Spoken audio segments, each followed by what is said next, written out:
Hi guys, Tim Ferriss here. Before we get started, a quick announcement. Have you ever wished that you could easily access the best tips, tricks, tools, and tactics, all that alliteration, from 200 plus guests on The Tim Ferriss Show? That's about 600 to 700 hours of audio. Well, now you can, and my new book, Tools of Titans, does the job. It is an inside look at my favorite advice from the guests on the podcast, people like Arnold Schwarzenegger, who actually wrote the foreword for the book, Jamie Foxx, Tony Robbins, Peter Thiel, Amanda Palmer, and so many others, and how you can apply their wisdom to your life and how I've applied all of their advice to mine. It is at least 50% new material, new tips from old guests, new tips from brand new guests. I poured my heart into this book, so if you love the podcast, you will love Tools of Titans. Please check it out. It helps me continue to do this podcast. Pick up your copy or just read more about it at toolsoftitans.com. And as always, thank you for listening. Optimal minimal. At this altitude, I can run flat out for a half mile before my hands start shaking. Can I answer your personal question? Now would seem an appropriate time. What if I did the opposite? I'm a cybernetic organism, living tissue over metal endoskeleton. Ferriss Show.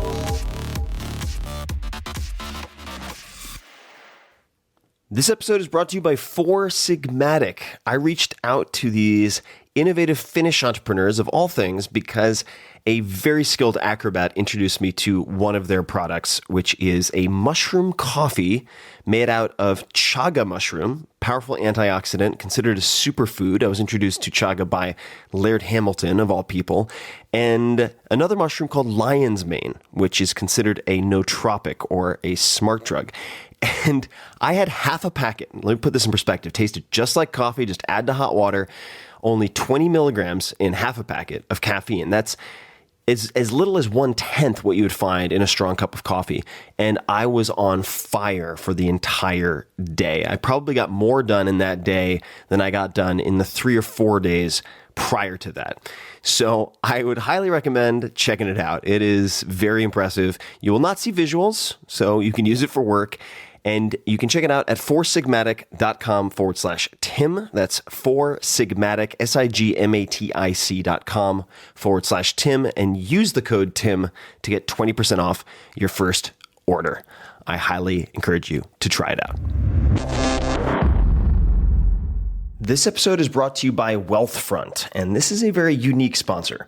Wealthfront is a massively disruptive, in a good way, set it and forget it investing service led by technologists from places like Apple and world-famous investors. It has exploded in popularity in the last 2 years, and they now have more than $2.5 billion under management. In fact, some of my very good friends, investors in Silicon Valley, have millions of their own money in Wealthfront. So the question is why? Why is it so popular? Why is it unique? Because you can get services previously reserved for the ultra wealthy, but only pay pennies on the dollar for them. And this is because they use smarter software instead of retail locations, bloated sales teams, etc. And I'll come back to that in a second. I suggest you check out wealthfront.com/Tim. Take the risk assessment quiz, which only takes 2 to 5 minutes, and they'll show you for free exactly the portfolio they'd put you in. And if you just want to take their advice, run with it, do it yourself, you can do that. Or, as I would, you can set it and forget it. And here's why. The value of Wealthfront is in the automation of habits and strategies that investors should be using on a regular basis, but normally aren't. Great investing is a marathon, not a sprint, and little things that you may or may not be familiar with, like automatic tax loss harvesting, rebalancing your portfolio across more than 10 asset classes, and dividend reinvestment add up to very large amounts of money over longer periods of time. Wealthfront, as I mentioned, since it's using software instead of retail locations, etc., can offer all of this at low costs that were previously completely impossible.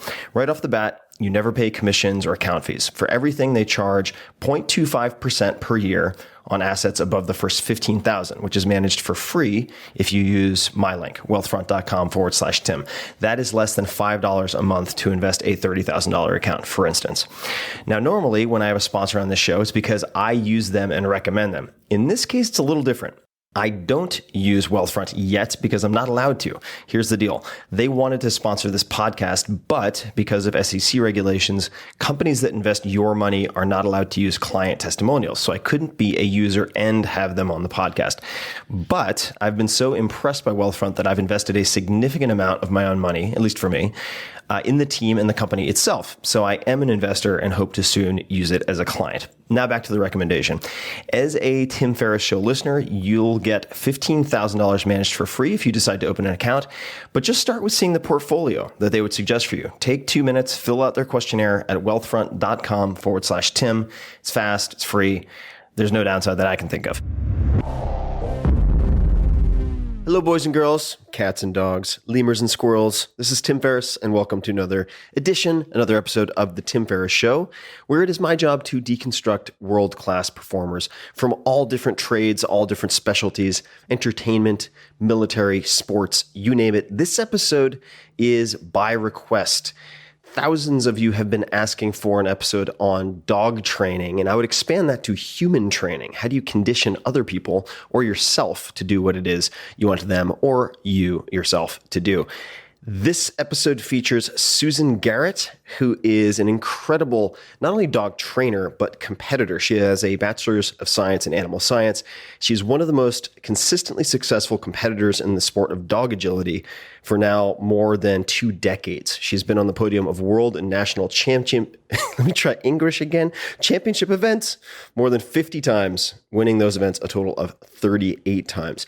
She was of great help to me when I first adopted Molly, my own pup, and her book Shaping Success was voted or selected as the 2005 Dog Training and Behavior Book of the Year. She is a champ, both for her competitive track record, but also in her ability to convey concrete tips and recommendations for instance, the most critical games and exercises to play with your dog. The 3 types of reinforcement, how to use crates properly, what you should do in the first 24 hours of, say, adopting a puppy.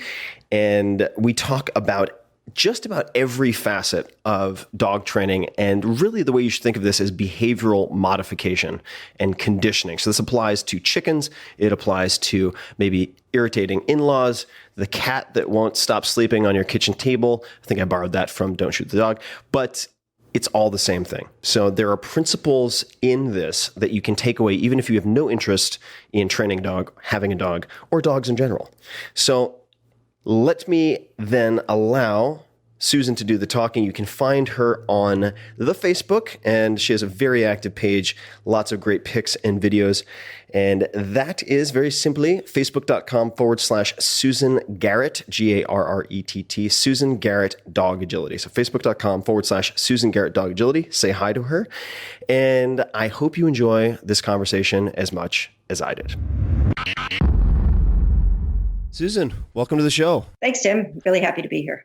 I have wanted to get you on the show for quite a while now. After our first conversation, I knew that we would eventually meet again with recorded audio because my audience has been asking me for an episode on dog training and so on for ages since I got Molly. And you and I spoke very, very early on in that process for me, right when I was I wouldn't say flatlining, but kind of before I hockey sticked in my training education.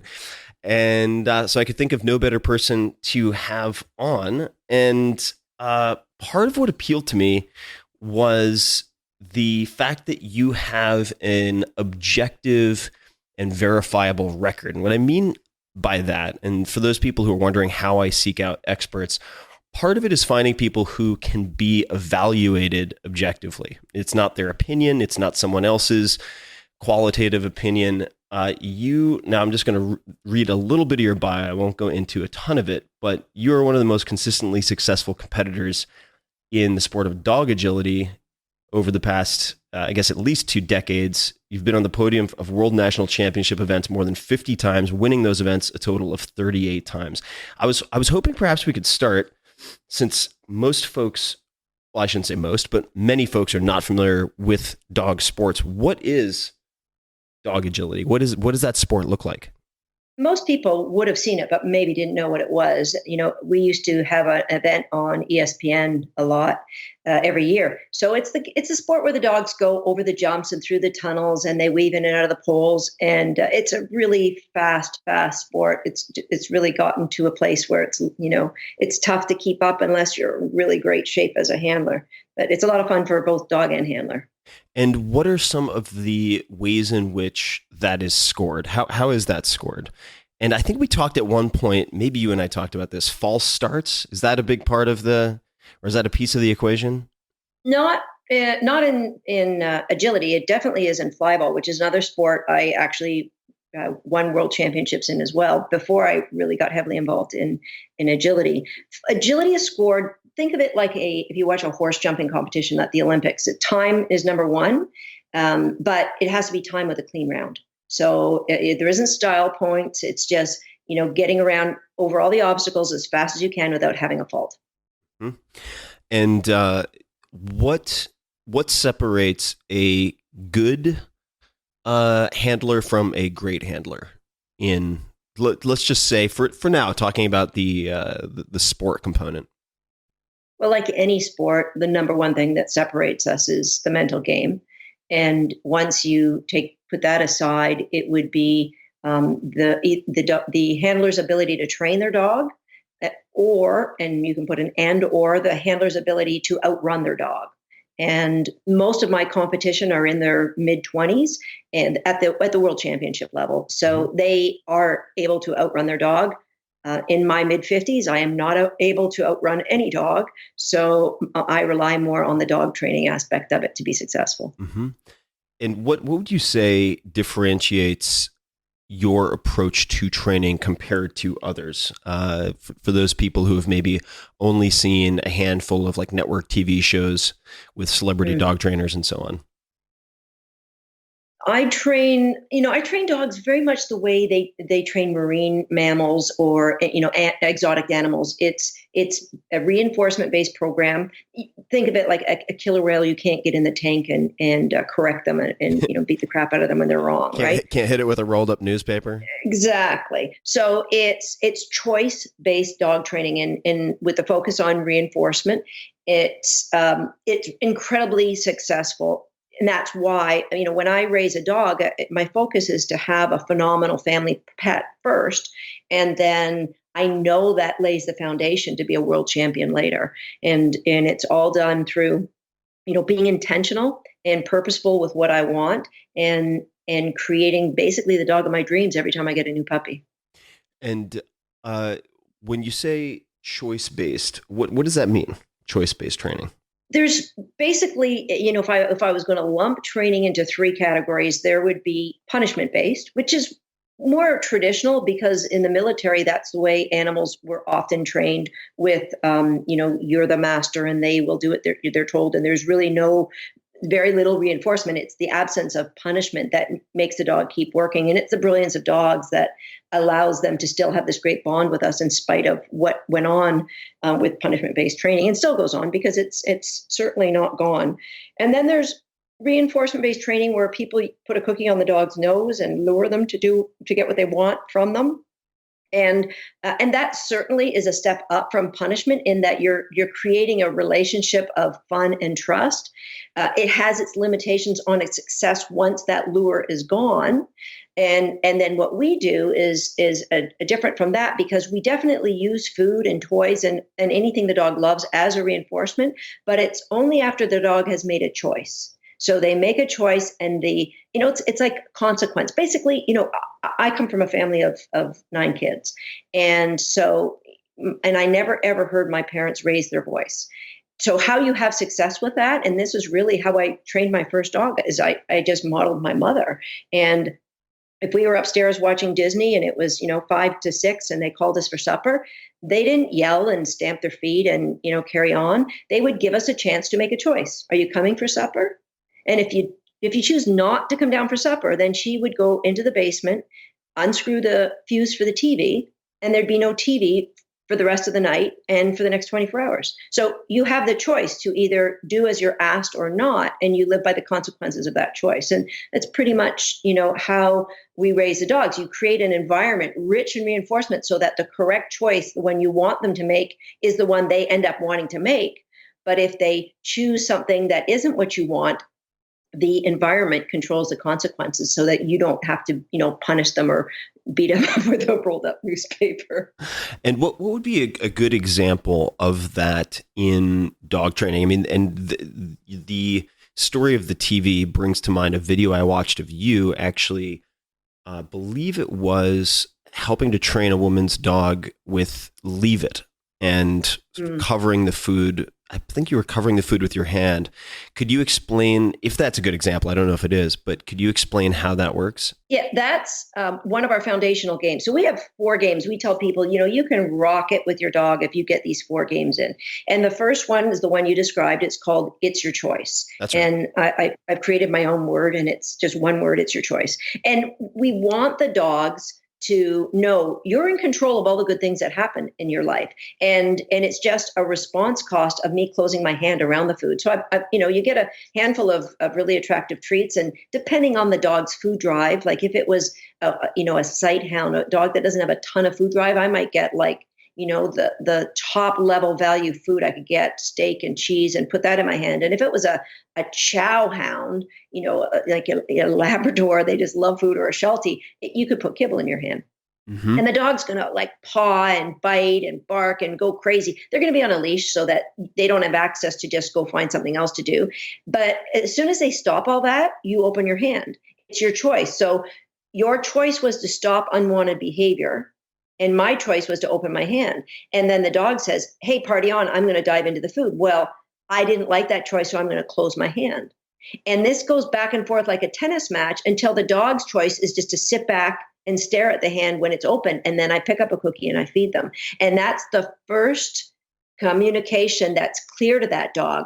I am in control of the good things in my life, because if I do what this person wants, good things happen. Mm-hmm. And that's the premise for absolutely everything we do. Whether, I have students who train animals at the Toronto Zoo, and it's exactly the same premise, that you control access to the reinforcement, and then you reward good choices by giving access to reinforcement. And the thing is, with dog owners, they don't realize, when we think about reinforcement, they think, well, I got to go cut up some cheese because I'm training my dog. But there's really, there's 3 really big reinforcements for our dogs. It's the food is obvious. Toys, you throw a ball or a frisbee, that's obvious. But it's the hidden ones, the ones that aren't so obvious, that are the ones that get people into trouble. So it's permission to do things. So if you're going to the park and your dog's pulling you on a leash and they're chasing a squirrel and you're like, okay, I got to get rid of this. I'm going to take the leash off. And the dog gets this massive reward of getting to chase a squirrel. But what you've just done with the permission, you've rewarded what? The behavior you don't want. Exactly, pulling on a leash. Mm-hmm.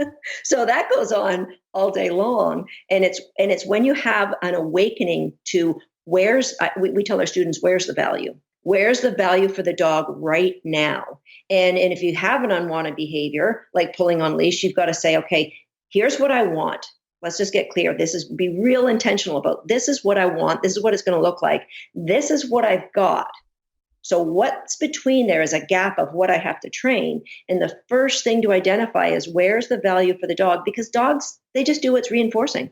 Mm-hmm. And you just identify where that reinforcement is and start to control it in a way that you give them permission for what they want. So if we go back to that dog pulling on a leash, you might stand still until the dog came in beside you, and then praise them so that they connect. Oh, my action gave me the access to be free and chase. Mm-hmm. So you make that connection that all the value comes through you, and you become part of the process instead of the dog and the squirrel being the only 2 people in the process, or 2 animals in the process. And, it's been a little bit since I was digging really deep in a lot of these videos, which were fantastic. But is that, do you call, I think in this particular case, the sort of common heel position, like the dog to your left, mm-hmm. the reward zone? Is that the right term? Right, exactly. Reinforcement zone or reward zone. And if that's what you think of it, that all good things in life happen right there. And mm-hmm. again, pulling on leash is such a pain in the butt for so many people, but they don't realize that the dog's just seeking a position where we've built a lot of value for, because we give our dogs their dinner and we bend down and put it in front of us. We give them a cookie. They might be, standing in front of us or even jumping on us. We give them a cookie. We're sitting on the sofa and we go to pat the dog. They're in front of us. And if you become more intentional about all the good things you deliver happen from the reinforcement zone from your side, bam, you have a dog that wants to seek out that position. Mm-hmm. And you mentioned a couple things that I want to underscore, just because my fans have been asking me for my personal experience, and I want you to feel free to jump in and be like, you know what, you made a mistake there doing X for this reason. But there are a few things that I think are worth underscoring. So when I was working on, at one point, for instance, recall. So for people who don't know that term, getting your dog to come is the easiest way to think of it, I suppose, but just doing different types of recall and practice at different distances and different, durations and with more distractions, et cetera.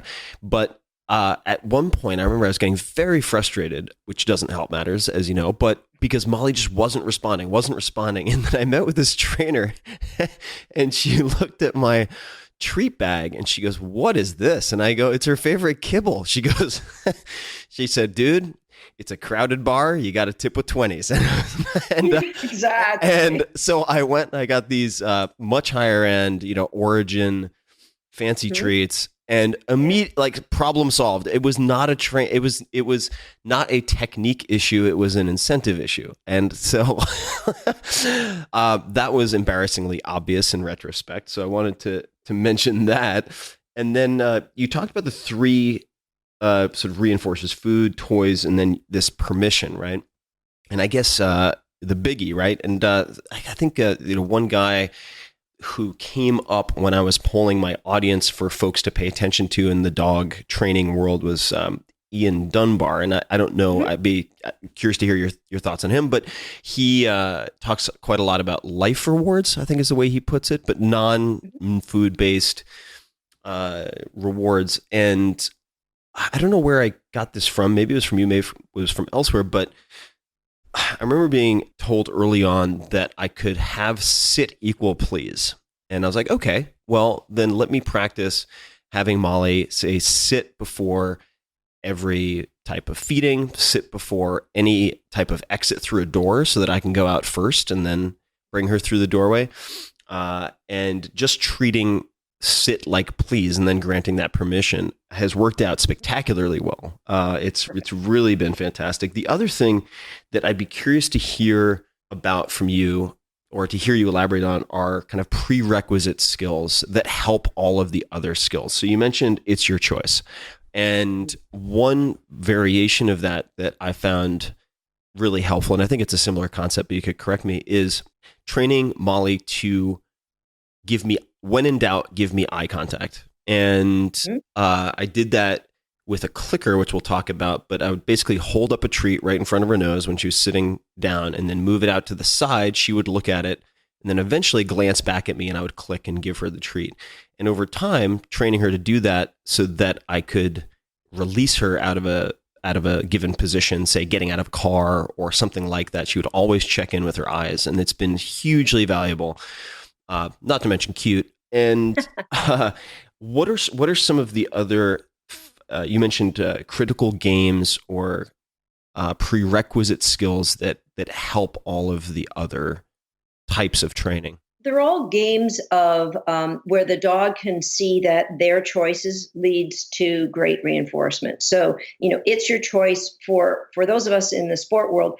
What you described with having the dog look at your face, that's something that we want the dog to look at work. So it might be a spot on my body rather than my face, because if I'm running agility and I have a dog who's drawn to want to look at my face, it would get complicated because I'd be tripping over the dog. Right.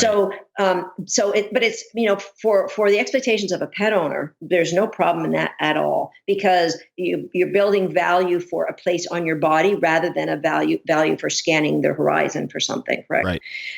So it starts with that choice game, and we get to a point where when we're training a dog, we want the ultimate goal of dog training is the value of what the dog wants most of all goes through you. So in the end, there is nothing more valuable than you. So if you start with the hand open and close, and then you put the cookies on the floor, then you could put like bowls of food on the floor and be training your dog, and they wouldn't even think to go and look at the food on the floor because they know that they have to work to earn that. And that's what you want, to be at, and it really takes no time at all if you're consistent with your expectations. And we move from there to crate games. Mm-hmm. Which is really the foundation of everything we do. And it doesn't matter if if you never wanted to do a sport with your dog, if I never stepped into any ring again, crate games is the bomb for me, because it sounds like it's just getting a dog to like their crate, but it's not. It's a model for so many things, and it's giving the dog a comfort zone. If you're going to visit friends or family, you can bring that crate along. And today they've got so many phenomenal pop-up crates that are soft-sided that are really convenient. I actually throw one in my luggage when I travel. Do you have any favorite brands or models of the pop-ups? I have so many of them. I'll get back to you on that one, Tim. Okay, will do. There is one that I really like when I'm going to Europe, because it's so convenient. Cool. But I honestly have to make sure that they still make it before I give it. No problem. I'll put it in the show notes, guys. You can check that afterwards. So I interrupted you though. Yeah, crate games, I'd love for you to elaborate on, because this was a huge epiphany for me, because I grew up with dogs, but they were effectively wild animals that lived in my house. I now realize, just like zero training, probably even worse, just like confused savage animals who were loving, but really confused the whole time. So the crate, Molly was the first pup that I had a chance to raise in using a crate, and it just changed everything. So I'd love for you to elaborate on why that's so helpful and so important. Well, first of all, dogs are den animals, and you're creating a spot for them anytime you want to chill. This is your spot. No one's going to come and bother you in there. So they're comfortable in there, because basically, it's our responsibility, number one, to keep our dogs safe at all costs. And number two, as pet owners, their next job is to build confidence in that dog. And I'd like to elaborate more on how, when we fail them in that, it often leads to aggression. We'll go into that later. But so crate games, we can do both. We give them a place of safety. And every time, think of a kid who's learning a new skill. The better they get, the more confident they feel and the more they want to learn. And that's exactly what happens with crate games, because rather than, let's say you're trying to teach your dog to sit in a traditional school, they may tell you, either use corrections or food to get the dog into that position. And then if the dog moves, you have to go back with your collar and leash and reposition the dog and keep telling them, no, stay, or whatever it is you do. But with crate games, all you do is you watch the dog and you go to give them a cookie. And if, as you open the door, they get out of their sit, you just close the door. So it goes back to the fuse being unscrewed when we didn't make the right choice with the TV, that if the dog moved, the door just got closed. There was no yanking or pushing or yelling from us. You don't even have to say anything. You just have to close the door until eventually you can open that door and the dog stays in a sit and you can feed them. And then you grow that to be so many things. Like you said, sitting. As soon as I put my hand on the front door, all 5 of my dogs, boom, they just go into a sit, because they know good things will happen if I do that. And the touching of the door just becomes the cue to do the behavior. There's no need, people think cues in dogs are verbal, sit, but cues can be obviously signals, but they can just be any kind of motion like touching the door. That means, oh yeah, this is a good thing that's going to happen next. So crate games is, it's just so many things to your dog, and you can grow layers of understanding from there. So if it's, I don't want my dog to jump on my guests when they come in the house, bam, you and you don't want a big crate in your living room. Once the dog understands they don't come out when you touch the door, you can then throw cookies and toys in front of the crate. And I've seen you done this with Molly, right, Tim? Yeah. Mm-hmm. Yeah, and Molly will stay, and then you can reward them. And the permission, back to that big reinforcement, the permission to get out and chase the toys or the ball or the cookie that's on the floor, that's what builds value for the dog wanting to stay there. And then you just replace your crate with a nice dog bed, which I think my husband always gives me the gears, because we have 5 dogs and about 40 dog beds around this house. You can have an issue. Good for your cross training and gymnastics, I guess. Exactly. I totally have an issue with, I see a nice dog bed and I brought 2 home from Spain when I was at the World Championships last month. Oops. Anyway, I digress. So now you have a nice looking dog bed in your living room, and then someone knocks on the door, you just touch the door and the dog goes flying into their dog bed. And you can open the door, your guests don't get jumped on, you can, talk to the UPS guy, get your delivery, close the door, and then you throw your dog a handful of cookies because they're doing good things. So crate games is just the start, where you put foundational layers for good choices, and you keep growing it from there and keep moving on. So that was the second game. The third one you've already made mention of, and that's restraint recalls. And you can't do those enough. You just, So ask. I'm sorry, what was the name of the second exercise? The third one, or the second one was crate games. The third one was restraint recalls. So, and when I was single, this was an awesome way to meet people. You'd go to the park and say, could you just hold my puppy while I run away? And so you get somebody to hold your puppy by the collar or the shoulders. You move out 5 feet, call the puppy's name and take off running. The dog chases you because dogs are prey animals and they love that chase. So we're putting their name we're pairing their name with the condition to run as fast as they can towards us. And eventually you make that distance bigger, and eventually you don't run, you just stand still until they get partway to you, and then you start running because we want to bleed off the big trigger of you running for them to come running. And, because I don't always want to run when I call my dog's name, but if you build this in at first, you create a knee-jerk reaction that I hear my name, I run. And now I might be just standing at the front door and they're still going to run because of all these restraint recalls that we've done. It's fun. You know what? You get a little exercise in there and the dog just love it. And you can do it in your backyard. If you're by yourself, if you're really, stuck, you just wrap your leash around a pole and you kind of move out a little bit and throw the leash when you call the dog's name and start running. And if you're a fast runner, it's a no-brainer. Yeah, that's what I ended up doing since there are no women in San Francisco. Hence, Man Francisco. Oops. Hashtag moving accident. But the device that I didn't, of course, as a dog naive person or training naive person at the time, is I didn't realize you could get a training leash that's 30 feet long or 40 feet long.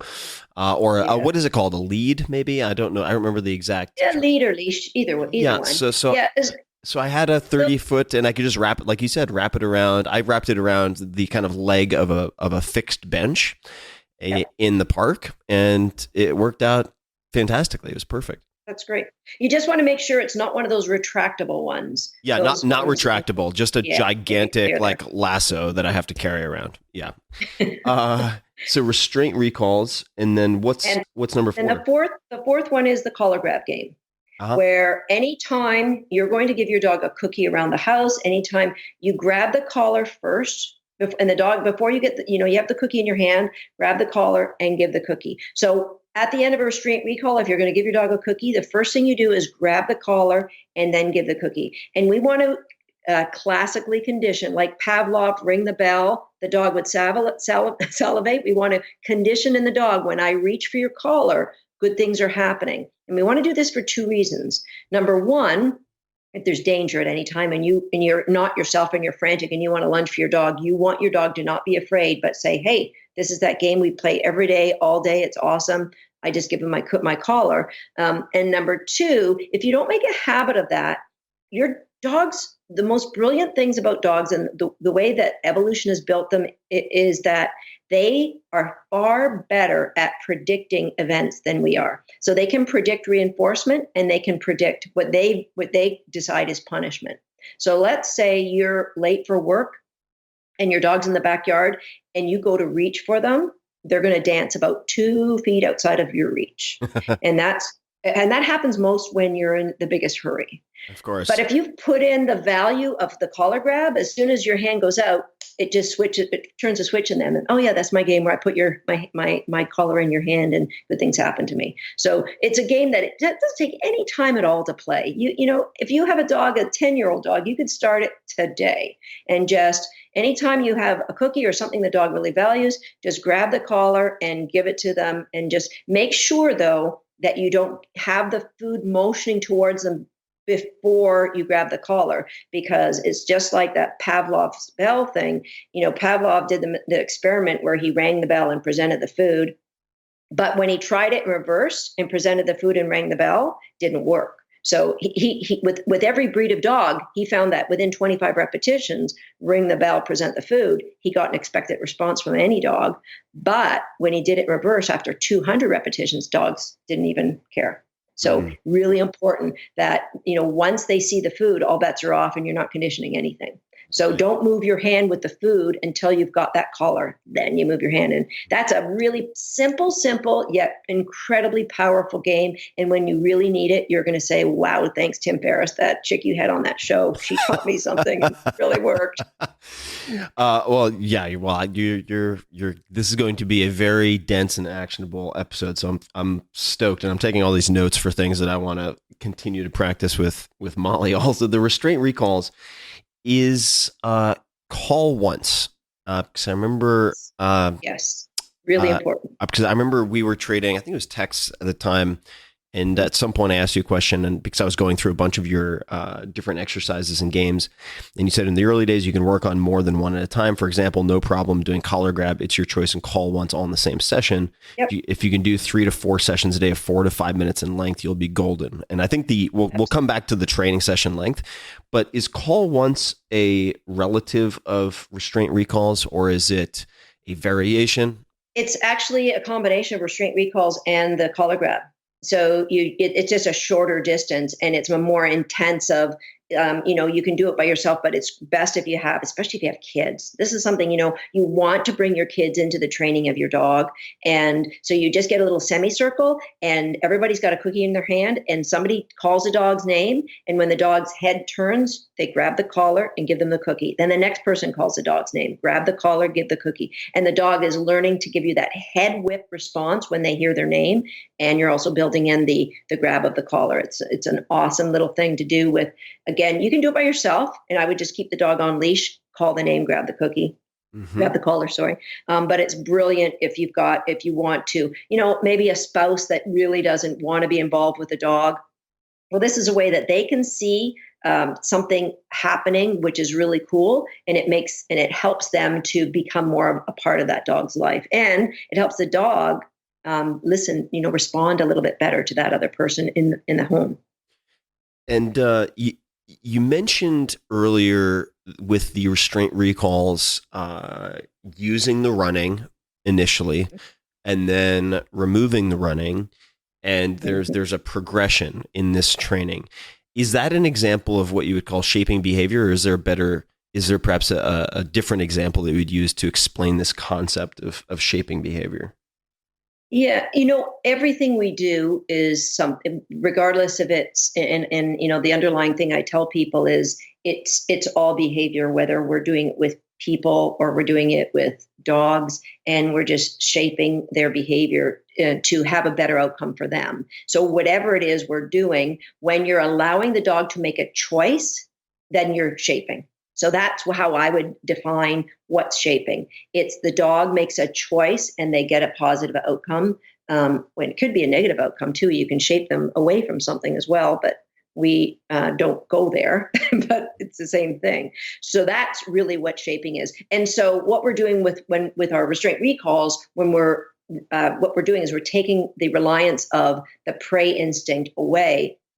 And we're working on the dogs just responding to their name. And some people like to say the word come instead of their dog's name. I encourage them to pick one or the other word and make it a magic word. So again, if you've got kids in the house and you want them to be involved with this, you've got to tell the kids they've got to have the magic key in order to be allowed to say the dog's name. So anywhere around the house, they're not allowed to use the dog's name, right, because that's how the dogs just learn to tune it out, right? Right. They hear their name 100 times and then they don't respond. If you want a dog to respond to their name every time you say it, again, with the kids, tell them, here's the treat bowl and you get a cookie, and then you wait until the dog's not paying attention to you, say their name, and then you can give them a cookie. But that's the magic key, is the cookie. And if you don't have a key, you can't say the name. And I tell them to give them another word like pop, pop, pop. You can call the dog pop, pop, pop unless you have the magic cookie. And so, that's what works to help build that behavior. And so when we get to the restraint recall, the dog's got an understanding of what the name is, and they're starting to chase you. But you might build up to maybe 30 or 40 feet that you're away, and you just delay a little bit. You call the name, you wait until the dog's maybe taking 2 strides, and then you run. And then eventually you just ping pong that distance. You're unpredictable. The dog really doesn't know when you're going to run. So their first response is always to chase because they want to catch you up. Mm-hmm. That goes back into that prey drive. And you mentioned, for instance, I think what is at least a key component for people who view themselves as busy, which is the collar grab, as one example, doesn't take any additional time. It's something that you have the opportunity to do in the course of doing things you're already obligated to do, right? It is extremely easy. And I mentioned earlier that you'd recommended, in an ideal world, 3 to 4 sessions of 4 to 5 minutes in length, as opposed to trying to do like a marathon 60-minute session with a 3-month-old puppy or something. Exactly. Which, just for those people wondering, doesn't work very well. I just wanted to share a personal experience. I'd be curious to hear your thoughts. So I had, along the same lines, thinking of things you're already doing. Try using the time you're already going to allocate to your dog more intelligently. I recall at one point I had to take a trip. I came back. This was pretty early on in having Molly, and Molly stayed with my girlfriend at the time. And I came back. I was working with a local trainer who was great out on Long Island. And I came back and it felt like Molly didn't even know me. It was really interesting. She was no longer my dog, is how I felt. And I was really worried about this. I was like, my God, I think I've lost Molly. She doesn't know who I am. And I talked to the trainer. She said, what you should try is feeding her by hand. Feed her meals by hand. And I was like, okay, well, yeah, I'll give it a shot. And so I started. At the time, I still use this, and I don't know if you have any recommendations here related to food, but I was using Stella and Chewy's. Tend to use the freeze dried patties. I tend to use the lamb or the rabbit. It's a little easier to break up. And so I started walking. I would take her outside and walk with her, and I would keep her in the reward zone and feed her this kind of mush by hand. And it was just incredible because it's like roughly the same amount of time. It really didn't take very long. I was able to develop 2 things. A, the bond between me and Molly, we just skyrocketed. I mean, it was really, and the trainer was effectively said, he or she who feeds the dogs is the dog's closest friend. I was like, okay, so I'm going to feed by hand, and also made huge strides forward in getting her to come to that heel position. Which was fantastic. So anyway, just a side note in something that really didn't take very much time at all. The other combination that really helped me related to the crate and permission was just like you said, the dog sits, you open. If the dog stands up before being cued, you shut the door, right? And you can train that behavior. What I did from the very beginning with Molly is I would open up the crate, use my hand to get her to, just as a kind of a stay hand signal, to sit until, and I would have the food sort of in front of her and wait for her to make eye contact and gradually increase the duration of that eye contact, and then give her permission to eat the food. And before long, I mean, really within the span of probably a week, was able to stop using the hand signal because she knew she had to be seated, and then I could just use a release word to get her to eat the food. That I found extremely helpful, and still find helpful. So we still practice that. A couple things though that you said, Tim, that I just want to point out. Number one, what happened with you and Molly when you came back was a great example of a transfer of value. And you made a comment that he who feeds the dog gets the respect and the response of the dog, which isn't the case, because I never feed our dogs for, John and I have been together for 20 years, and he's the only one who ever feeds them, and they don't give him the time of day. And the reason is there's no transfer of value. He does nothing. They don't have to do anything to get that food. Right. They can run around and be goofballs and the food still comes. So there is no transfer through him.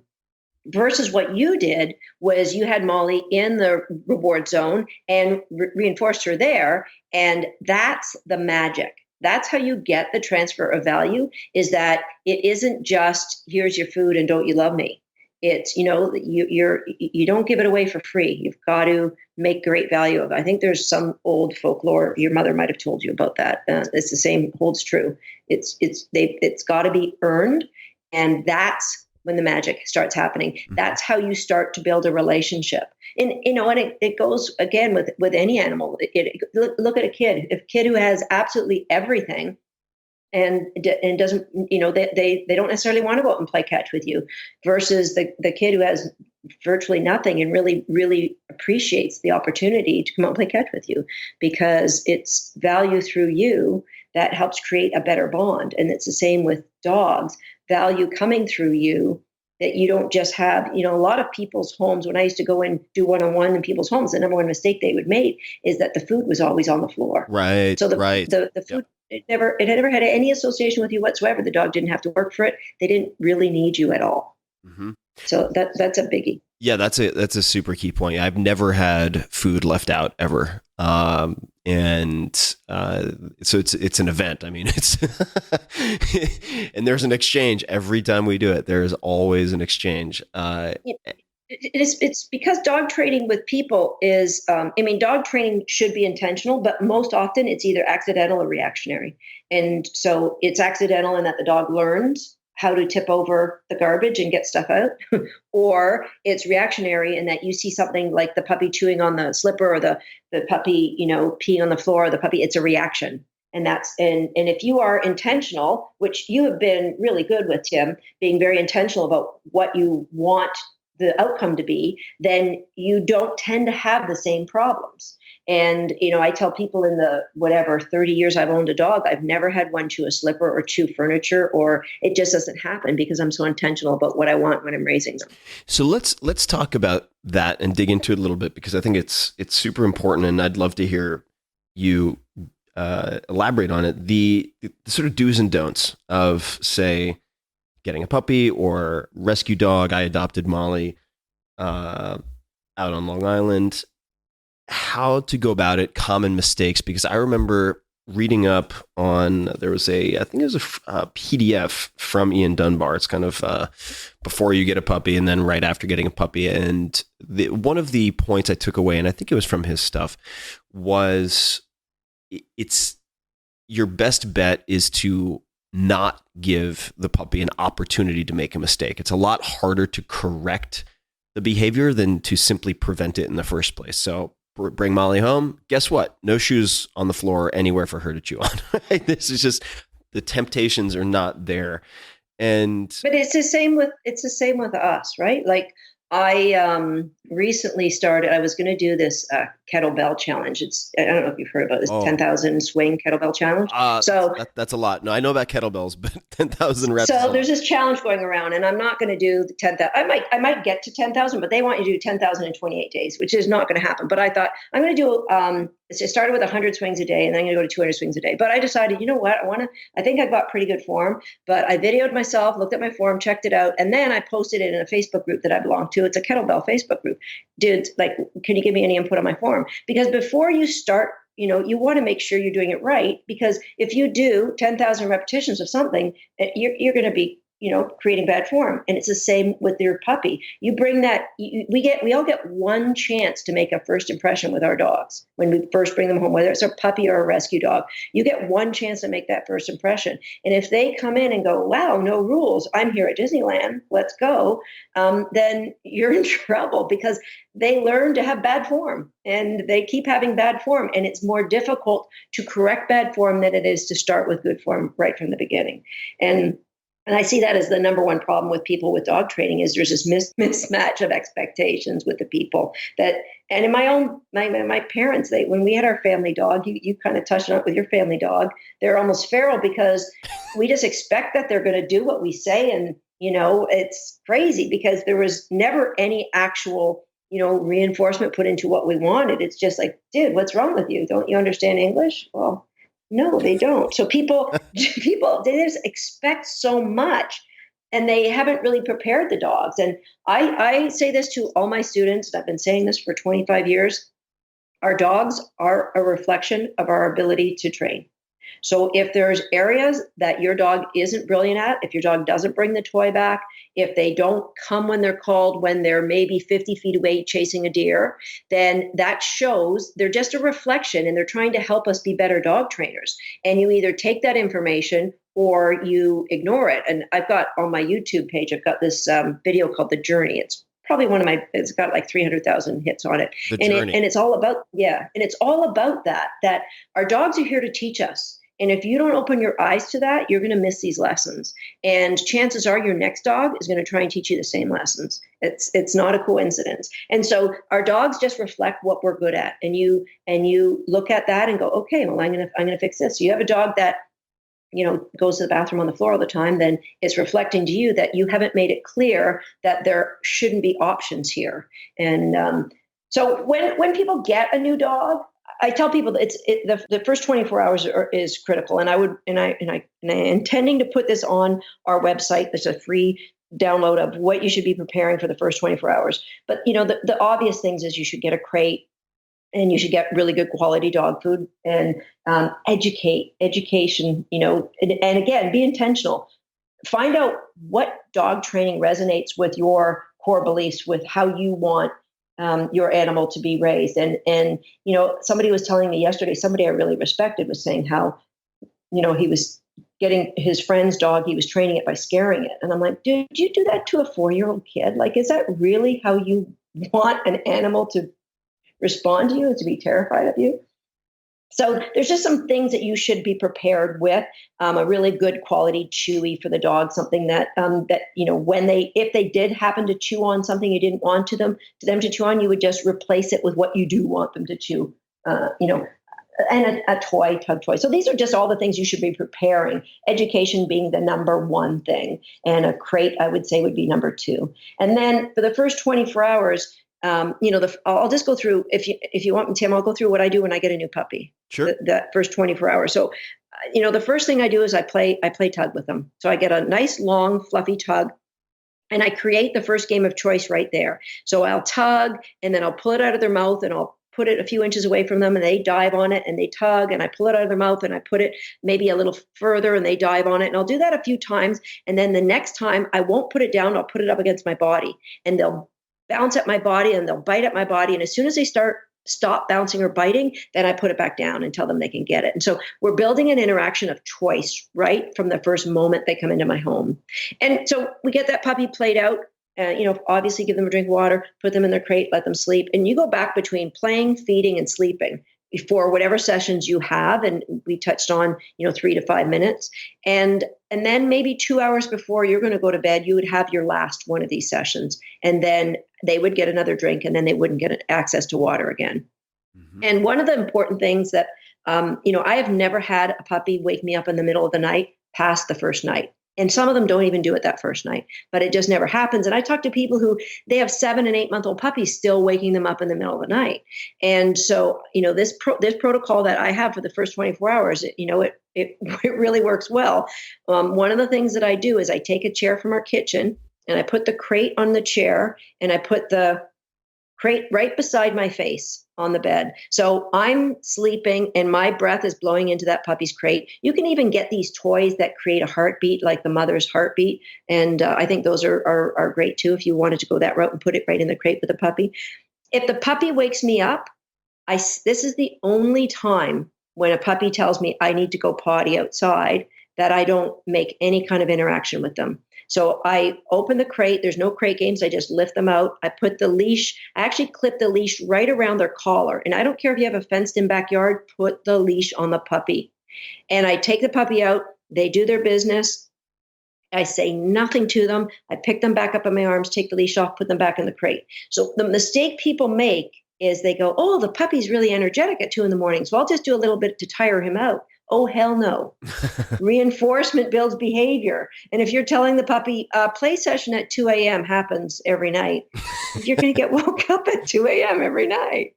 Mm-hmm. So any other time when I take that puppy outside, it's always on a leash so that I can help to create, you know what, I don't want you to pee in my garden. I'd like you to pee in the back corner where the trees are. That's where your potty area, and your dog's going to you're going to be able to clean up the same place all the time, because the dogs grow up learning this is where they want me to do my business. So they're always on a leash. And the other thing about always on a leash is, let's say you end up going to a hotel, which I do. If your dog hasn't been raised to do their business on a leash, they're not going to do their business on a leash. And so you're going to be walking up and down in this hotel on that little strip of grass out in front, trying to get them to pee, and they're not going to, because you haven't conditioned it from the time they were babies. So when you take them out, always, you're quiet until they start doing their business. And I like to give that a name. Have you done that, Tim, with Molly? Give it a name when they do their business? Yeah, I said, you mean, Potty was my, my go-to. Yep. So, and it's good because if you, again, are taking a puppy to visit family or friends, you want them to, empty their bladder before they go into this house. So if you condition a word, and it's just like Pavlov, you wait until they start peeing, and then you just say that word really quietly in a way that doesn't disturb them, right? So if it's potty, you just say potty, potty, potty, and you start to condition that word with an act of releasing their bladder, and they get reinforcement because it feels better because they've released their bladder. But if you want to give them a little cookie for peeing outside after, that's cool too.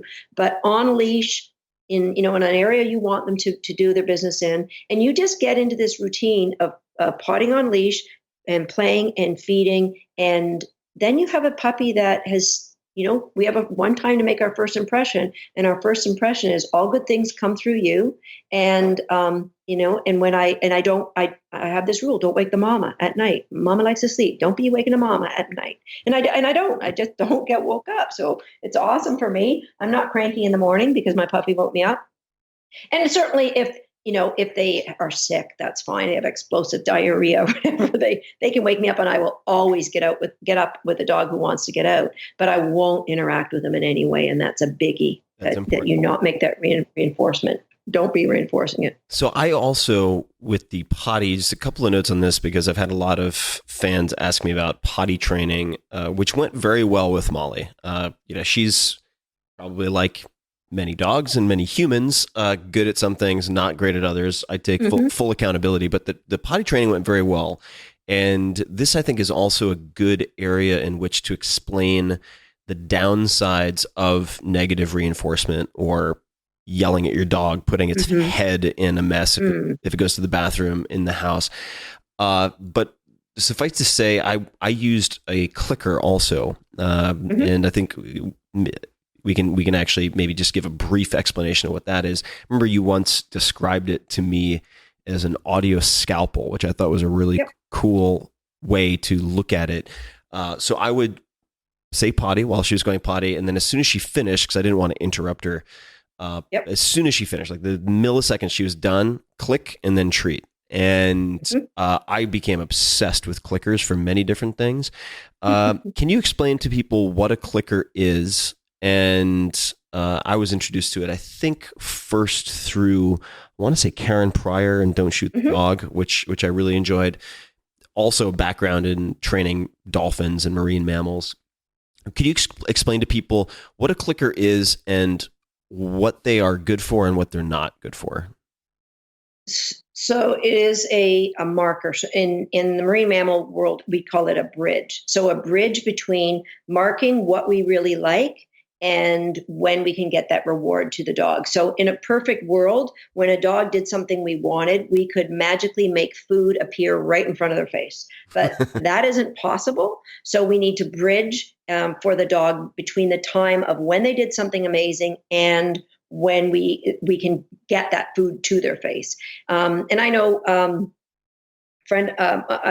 good friend of mine, Greg Louganis, who's won gold medals at the Olympics, he said they have used it for divers as well to mark when they're in their spin that was, okay, your arms were in the right spot, boom. So the diver can hear and start to know, get that feedback, because it's really difficult to pinpoint. So it's exactly the same thing as if you were, clicking a dolphin for doing a spin in midair. It's like, that's the time that I like it.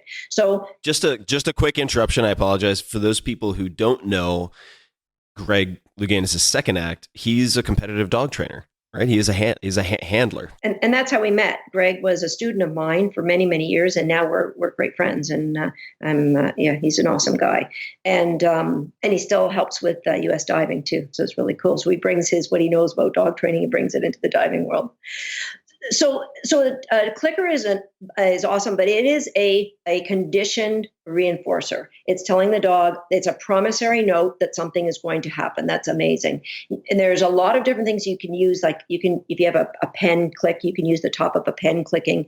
You can even, use a word. Yes is the word that I use most often.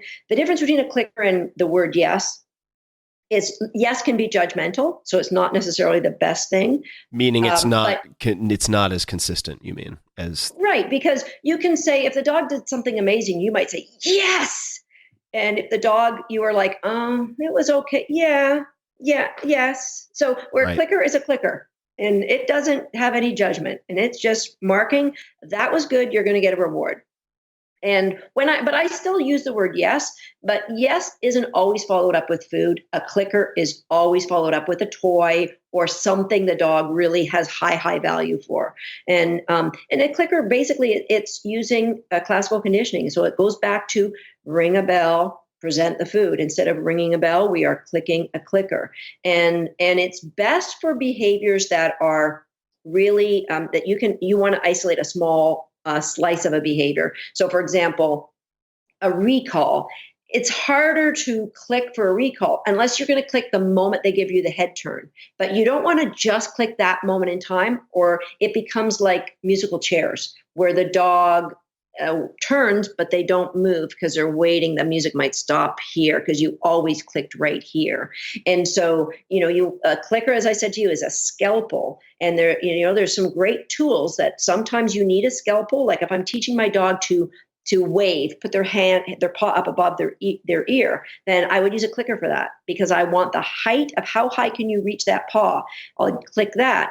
But sometimes, if you, I use the example, if you're going to have brain surgery, you want your surgeon to use a laser, and that's what a clicker is. It's really pinpoints, but you wouldn't want that surgeon to use a melon baller, and sometimes a melon baller will do for us. Yep. And that is the word yes. So there are times where you can just mark, yes, that was good. Thanks for bringing that ball back. Yes, good dog. Other times you really want something that gets the message across super clearly that this is a slice of the behavior that I love. And that's when you use a clicker. And how do you feel about using a clicker directionally? And what I mean by that is if a dog does something partially correctly, for instance, you're trying to get your dog to roll over, let's just say. And so you start with, hypothetically, a treat, and you kind of wind their nose back towards their tailbone to get them to roll over, but they only do it a quarter of the way. Would you click to encourage them to continue in that role? Or is that something that you would only reserve for the completed action? No, I would definitely use it for to start create a behavior. I would do parts of it for sure.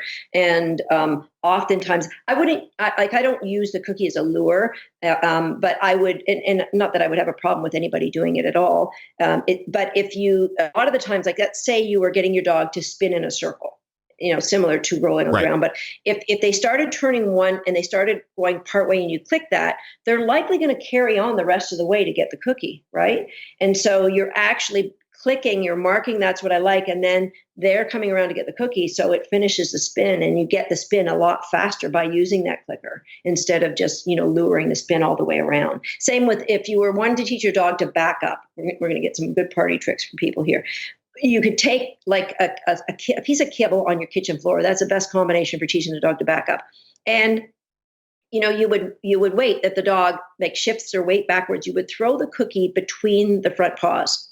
And then the dog would look down for the cookie, and you could click that. And then guess what? They're going to look down for another cookie, and you click that. And now you're clicking them for backing up. And you just wait till they back up even further, and you just keep rolling the cookie. We call that about placement of reinforcement is just so powerful when you're trying to shape behaviors. It's, we want the behavior to be the reinforcement to be associated with what the dog is doing. Therefore, for example, if you're trying to teach your dog to lay down, and they laid down and you clicked them and you gave them a cookie when they got up, they would still learn to lay down, but the placement of reinforcement is such that it delays that learning. It would take you longer. And if you got the cookie in while they're in the down, that would be much better. Right. And this actually relates to what I'd mentioned earlier about potty training and why punishment can backfire, because you have, and I'd love to hear you elaborate on this, but just based on my understanding, for instance, with Molly, I grew up in a house where it's like the dog went to the bathroom. It wouldn't be like shove the dog's face in the poo or anything like that, but it'd be like bad dog, right? And then put the dog out. The dog would have this shameful look, and then hopefully they learn something. And of course, they didn't learn anything.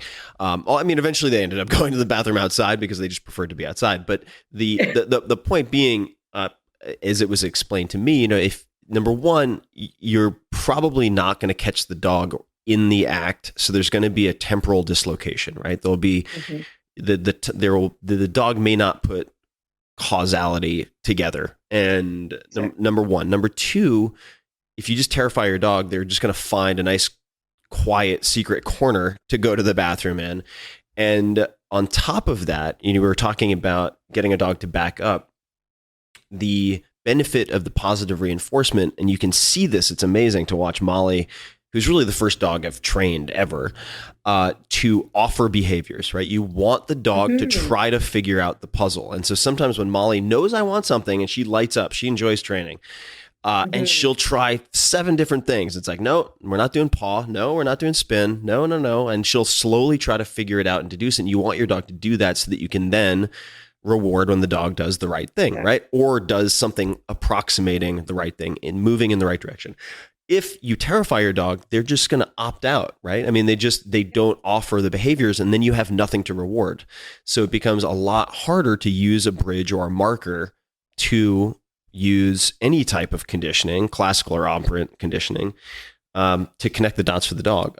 So and I remember reading this somewhere. It was from I think it was a police trainer actually, who said, I don't have anything against negative reinforcement or punishment. If it were the most effective, I just haven't found it to be the most effective. And so the argument was not so much a moral one in that case, although you could make that argument. It was a practical one. And I don't know if you have anything else you'd like to add to that. Since you brought up police officers, I have this great analogy with punishment and reinforcement, and it's being the punishment of being pulled over to get a speeding ticket, which I'm sure you've never had a speeding ticket, Tim. You're just far too nice a guy. But never. Those of us who've actually had speeding tickets, that's a punishment, right? It's a little bit of cash out of the wallet, and I don't know how it works in the States, but we get these demerit points, and if you get too many, you have to go in and get an interview and the whole 9 yards. So it's a punishment. But it's an insignificant just for those punishment. people wondering, you're in Canada, correct? I'm in Canada. And so does it change the targeted behavior? The targeted behavior is, we don't want you to speed again. Well, clearly it doesn't, because there are some of us who do speed again. But all punishment has fallout. And the fallout is it changes a different part of the behavior unrelated to the targeted one. So the fallout of getting a speeding ticket is, anytime you see a parked car on the side of the road, what do?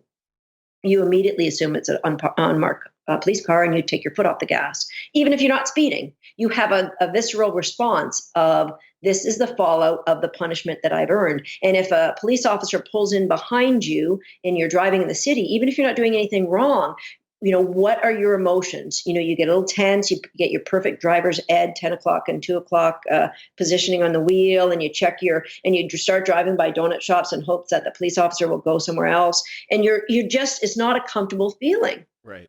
And then if you take that, so punishment, can't alter behavior, but punishment can suppress it. So what it does is, when there's a police officer there, you will not speed.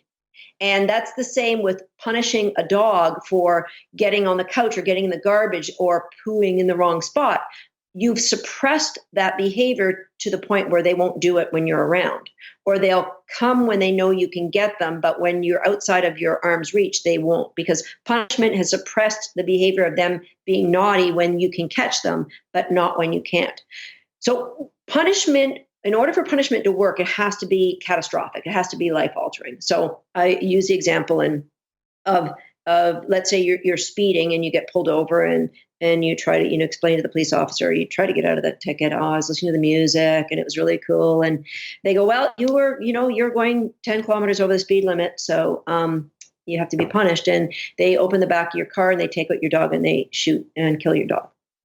So it's catastrophic.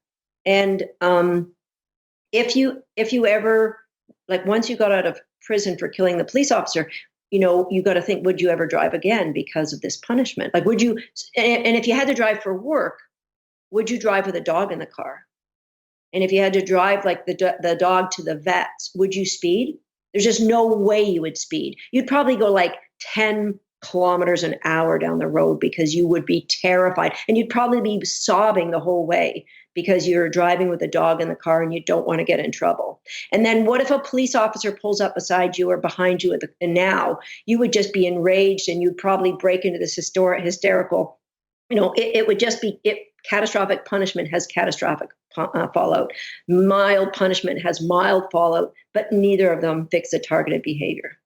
Now, let's say if you're driving and you're driving the speed limit, a police officer pulls you over, the lights go on, and they go, "Hey, we noticed you're going the speed limit, and we're honoring model citizens this week, and here's $2,000." And they get back in their car, and you go, "Wow, okay." And then a week or two later, you get pulled over again. "Hey, you notice you stopped at a full stop at that stop sign. Here, $400 in your pocket." And this goes on, and you get a couple more rewards, and then do you speed again? If you knew you had to be at work at 9 and it takes you 15 minutes to get there, you don't leave at 10 to 9 anymore. You leave it like at 7:30 so you can, tour around the streets and look for police officers to show them how good you are. And if a police officer pulled in behind you, then would you get all verklempt and have this visceral? No, you'd be like, "Dude, hey, it's me." Like, you'd have this amazing response to seeing a police officer near you. And that's what reinforcement does for our dogs. And that's the difference between it being effective and it not being effective. And that's why I tell people, no matter what it is you're trying to create, reinforcement is the answer. And if you have a problem that you can't fix, it's because there's some incidental reinforcement out of your control that's either happening in the environment where the dog is, you're asking them to come and they don't come and they end up catching a jackrabbit instead. Massive kudos for them, big time reinforcement, right? So the reinforcement is there when the dog isn't doing what you want them to do. It's just out of your control, and you have to bring that back in, which is why it's always better to do it right the first time and have a plan. But it doesn't matter how old the dog is. The old can't teach a dog new tricks. That's crap. You absolutely can start with a dog of any age. The oldest we've ever had in our class is 17. Somebody from Jersey brought their 17-year-old dog up to learn how to shape, and it was awesome. And they absolutely can do it. So no, this is a great story, and I want to tie it into perhaps a question that some people listening might ask, which is, okay, Ferriss, well, if you're not chastising your dog for taking a dump on your kitchen floor, what the hell are you doing? And number one is coming back to, and feel free to interject at any point here, but number one is, just like I removed the shoes so that my puppy at the time wouldn't chew on the shoes, and develop that as an incentive, right? A reinforcer. She was very confined in the beginning. Number one, I used a crate all the time. And I think a lot of people suffer. They want to be extremely nice in their minds in the short term, and they sacrifice a lot of potential long-term rewards for the dog and for the family by not using, say, a crate early on. So number one, Molly was spending a lot of time in the crate, but she was also, when she was outside of the crate, always within eyesight and in, say, one room. She was not allowed to wander the house.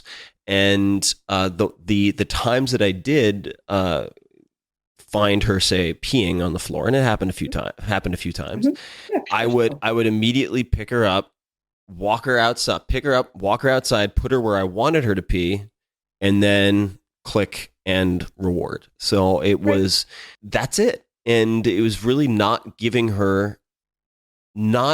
a bad teacher in the sense that I'm giving her 1,000,001 opportunities to make a mistake. I just did not give her that many opportunities. And I don't know if this is a accurate rule of thumb, but someone had told me, a puppy can hold his or her bladder for about an hour for every month of age. I don't know if that's true or not, but I just kept that in mind. So I was like, okay, I'm going to take her out every 3 hours, every 4 hours, every 5, whatever it might be. And that is when she knows it's time to pee, because I've rewarded her and trained her to do that. And the other thing I did was very early on, and this took some finagling because I really wasn't experienced with any kind of shaping or clicker use at that point, but I bought bells that hung from the door so that she could paw or nose the bell and teach me that, or tell me that it was time to go outside. And I just began that process by every time we were going to go outside on the 3 hour mark or the 4 hour or the 5 hour, I would tap it myself and then open the door. And eventually she totally got it and started nudging it herself. And that was a happy day. And you could have even just shaped that behavior as a separate behavior, teaching them to paw at the bell, Totally. you know, that, and do continue to do what you did, like ring the bell before you went out. And I mean, it just would have been a fun game. There's a I don't remember when it was in San Diego Zoo. There was a drill, and it was like, drills are, I guess, like one of the most endangered species in the world. You know, the ones with the big, long canine teeth, the big 3-inch teeth. Oh yeah. The mandrill baboons. Yeah. Yes. And it had diabetes, but it was the only male in the San Diego Zoo, and one of the, I think like a handful of males left in the world. And it wasn't a diabetes that was genetic. So they wanted to, give it these insulin shots. And it got to the point, like, they're a powerful animal. So they would use a crowd gate to get them in a corner and give them a needle every day. Right. Well, it's a big creature and a tiny little needle, but you're trying to force me to do something. So it got to the point where he was injuring some of the zoo staff. And I think if you look up Gary Priest, I think was the trainer that I heard, that worked through this process when I was at a workshop. Mandrills are scary baboons.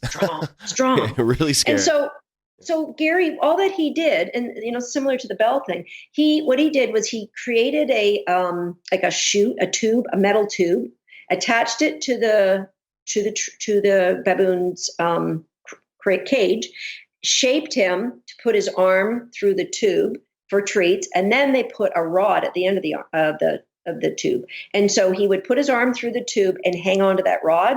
And that flexed his arm. So when they wanted to take blood, they could take blood, and they could give in a matter of weeks.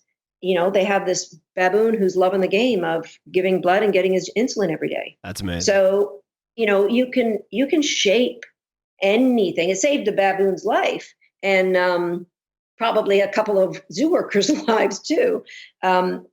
Shaping behavior is it's far more cooperative. And the other thing about it is it creates far more opportunities for the dog, because when punishment doesn't work, which it won't long term, that dog ends up living a life of restriction. So they don't get to go off leash at the park. They don't get to have freedom of running, living in the house.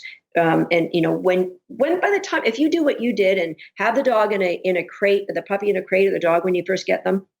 And then what we do is we call it the gated community. So you can get an X pen. They're called X pens. A lot of the conformation show dog people use them. And they're like a little 3 or 4 foot high pen that you can put up in your kitchen. And when you're supervising the dog, but you say you're cooking supper, so you're supervising, but not really, you can throw a couple toys in there and you're cooking supper and you can watch. And then if you have to leave the room or go outside, then the puppy can go back in the crate. So they're still in a smaller area, so they don't have access. And people think, oh, I want him to be my family pet. Well, when you have a baby, you keep them in a playpen. You don't let them crawl all over the house. Where you don't let them play with the silverware. Exactly. And it's about when the baby can make good decisions for themselves, then you don't have to confine them so much. And it's exactly the same for our dogs, right? You set them up to make good choices, and that gives them the opportunity to earn a life without restriction.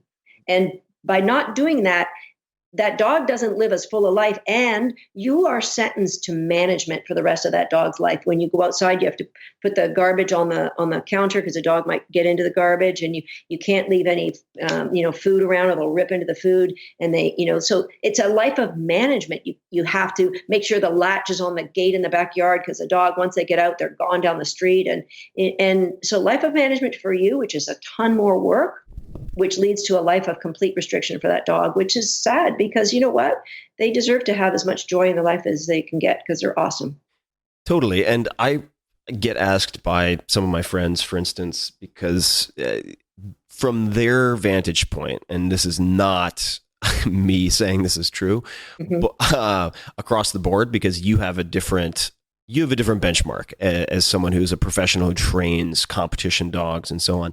But a lot of my friends who have basically had the types of dogs that I did growing up, animals who live in your house, and maybe they sit and they probably don't go to the bathroom in the house anymore. But besides that, like all bets are off. So they see Molly and they're like, oh my God, that's the best trained dog I've ever seen. Because we can do some fun stuff. Like I can have her go from heel and like through my legs and do a little spin around and kind of, rotate different directions, and she'll follow the heel and all this kind of stuff, the decorative stuff. Right.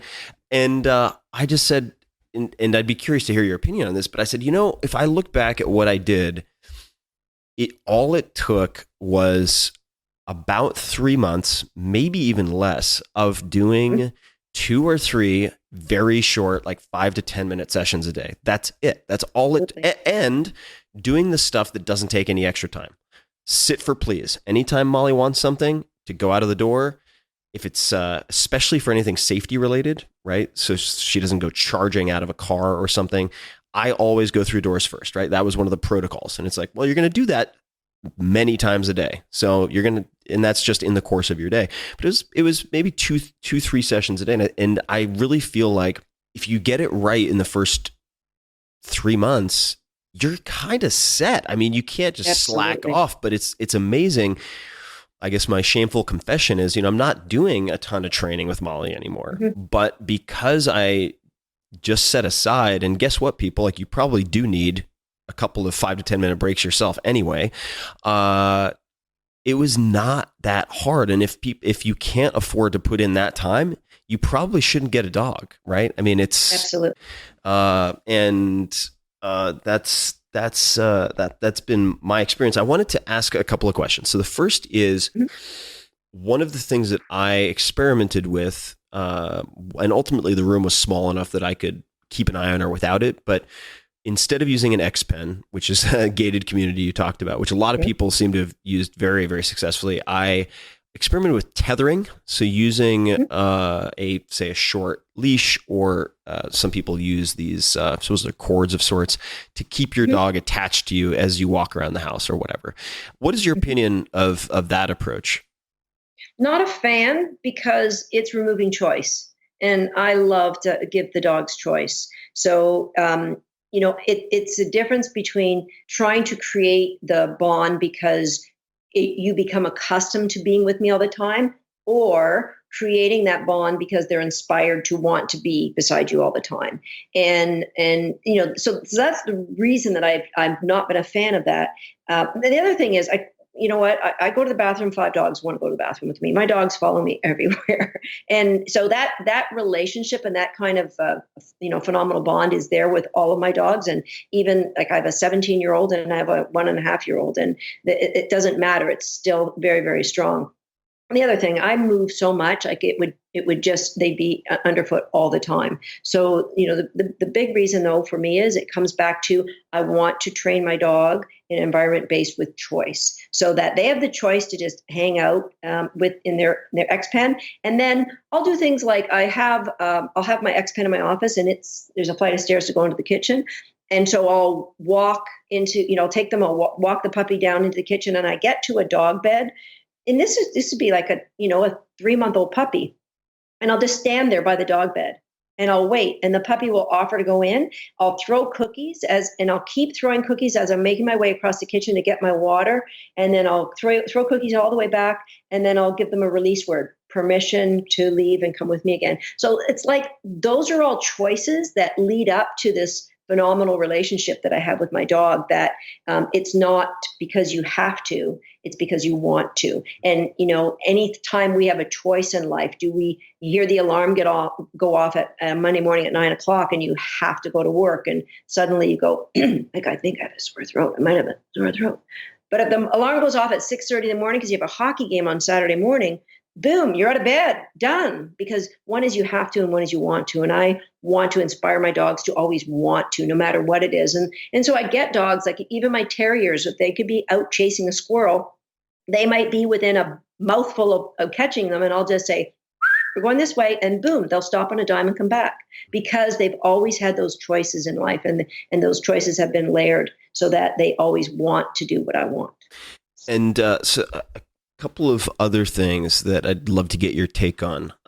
I feel like I found these things useful, but I'd like to get your take, because I don't want to recommend them, but they seem to be useful for you. So one was not so much variable reinforcement schedule, that we could get into that, but that might be a rabbit hole that is round 2 on the podcast. Yeah, exactly. But I did do, particularly with recall practice, jackpotting, right? So like once or twice a day, just randomly, instead of getting one treat, it'd be like, boom, you're getting 10 treats or whatever it might be.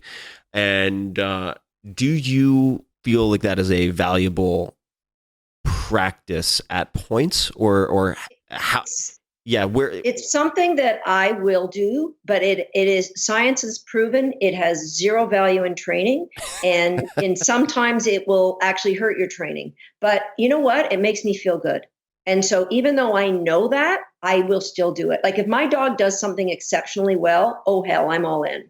It's, you know what, I'm jackpotting that. But here's what the science has proven. So there's a couple by the name of Bob and Marion Bailey, and they were my mentors. Marion passed away, and Bob's still an awesome friend. He just turned 80 today, actually. And they made a living. Instead of being scientists who, were in a laboratory and playing with dolphins, their livelihood was based on training animals for the armed forces, for espionage. I remember this. Yeah. Like pigeons and cats. And every 1,500 different species of animals they trained. Phenomenal. We could do a whole podcast talking about what was the last name of the couple again? Bailey. And actually, Marion Bailey, she was a graduate student of B.F. Skinner. And so yes, the Skinner box. Phenomenal work that they did. And so their putting food on the table was dependent upon getting the science right. And so many of the people that we would talk about as being, founders and really having big influence in animal training were teaching at a university. These two were in the trenches taking notes, like their livelihood, they had to do this right. And so like their research is phenomenal on all different aspects of training. And so they found that it actually absolutely did no value. And they tried it with all different animals, had no value in training. And there was another woman, I don't know if she ever finished her PhD, but she was doing a PhD on jackpotting in dogs. And what she found, and you may find this if you play around with this one, Tim, that it increases the variability of response. So let's say you were trying to teach your dog to back up, and you do what I suggested, and you throw the cookie between their legs, and you click for that, and you click for that. And then all of a sudden you get like 2 or 3 really good steps, and you jackpot that. Well, what you will find is the dog won't go right back to backing up. They'll start waving, and it creates an over arousal state with a dog, and so they won't go back to the thinking state of offering you the same behavior. Knowing all that, I still do it, but like I get excited, and it's more for me than it is for the dog, and whatever. Yeah. And Bob Bailey, I'm looking at some notes. I took a lot of notes the first time we got on the phone, and I really still want to do this. He does the chicken training classes. Yep. Chicken camps. Now, can you explain why this is important? And I think there's a quote that I read. I'm blanking on this. As another trainer, they said, unless you've had to train a chicken, you shouldn't be allowed to have a child. Yeah, that's true. I can't remember who said that, but that is definitely, I have heard that quote. Chicken camp is something that Bob and Marion started up many years ago. And I went through some of their early programs when they were teaching it. It was amazing just to listen to Marion lecture. It was 5 days, and you did a little bit of training and a little bit of lecture. And they picked the chicken because they're a phenomenal model of behavior. They're super easy to train, and you can and you can see responses immediately. Like it's very black and white with chickens, and there's no emotional attachment, and you use a little measuring cup to deliver the reinforcements, just boom, boom. And it covers so many things. It covers the mechanics of training. And you just think about training in a completely different way once you've been through chicken camp. And I was actually talking to Bob just 2 days ago. He told me, because he had stopped doing the chicken camps, he's going to be doing a cruise very soon, and where he's going to be talking, doing lectures, and then he's going to open up another chicken camp. He pretty much retired, but he does work with one of the armed forces in one of the Scandinavian countries now. So fascinating guy. He was up at our place for 3 weeks this summer, and just he would just have anybody on my team just godsmacked, because listening to his stories about what they were able to do with, whether it be, training a sea lion to swim under the U.S. ships, looking for a diver that might want to be putting explosives on the bottom of a ship. And the sea lions would be swimming with a leg clamp. And if there's any diver in the water, that sea lion, they could swim faster than the divers, and they would have a leg clamp on the diver, and the diver would be up on the deck. Like just little things that amazing things that they train cats to go through airports. And back in the 50s, 60s, they had this project where the cats had a cochlear implant, and they would control where the cats would go with high frequency noises. Wow. And when there was a conversation they wanted to listen to, they would get the cats turn right, turn left, sit, stay, and it would transmit this conversation. And it was just amazing stories of. They taught a cockroach to turn out lights. Wait, hold on. I'll let you finish that, and I have a question about. Well, actually, the question is why has this not been made into a Hollywood movie yet? But wait, they trained cockroaches to do what? A cockroach to turn out a light. So the thought was, if they needed somebody to go into a room that needed to be dark, they would put the cockroach in, and it turned out. I think actually Marion did that as part of her PhD, if I'm not mistaken. But amazing. Big cockroach. That's terrifying. He has a video you can grab, Tim. It's called Patient Like the Chipmunks. And it's got a documentation of some of their experiments or some awesome. of the work they did. All right. Patient Like the Chipmunks. And the question about the chicken training is it most valuable because the chickens do not respond to negative reinforcement? It just doesn't work. Like, right. You can't do anything. They'll fly away. You are at the mercy of pure behavior. You can observe behavior. And if you get your mechanics wrong, you'll have a chicken in your face. Because if you aren't good about getting the food in and getting the food out, they will shape your behavior. And it's basically like dog behavior, but it's intensified. So with dogs, they'll do the same thing, but it might take you a month to figure out what's going on. And I always tell people, with any relationship with two animals, one is a trainer, one is a trainee. And with a chicken, they will be your trainee in a heartbeat if you're not quick about what you're doing. And trainer, dog, they'll be your trainer. You mean? They'll be your trainer. They'll train you to put the cookies, the food out faster for them. Like their responses will shape you. And it's the same with the dogs. One of us is a trainer and one of us is a trainee. And if you aren't intentional about what you want, then you'll get a dog. People will say, "Oh, my dog is stupid or stubborn," and it's not. Your dog's just brilliant, and they actually have trained you in the way that they wanted. I mean, it was not like they're conniving and thinking up at night, looking at a book on what they can train you to do, but they recognize patterns of reinforcement so fast that they will get what they want. And then what you see is, oh, this dog is stubborn. Oh, hell no. This dog has figured out that they can shape you. And always one person's a trainer and one person's a trainee. Let me give you an example. When John and I first moved in together, one of my Jack Russells had this routine that didn't bother me, but it drove him nuts. So when you're starting to feed dinner, she would run up your back making terrier noises as you were putting out the food, right? Sounds a little unnerving.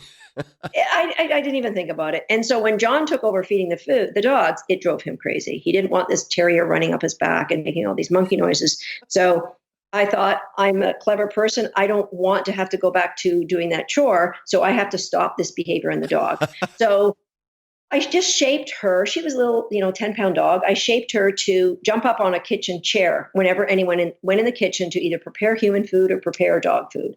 And so that was her gig. You went in the kitchen. You could go in the kitchen. It was fine. But if you started preparing food, she'd jump on a chair.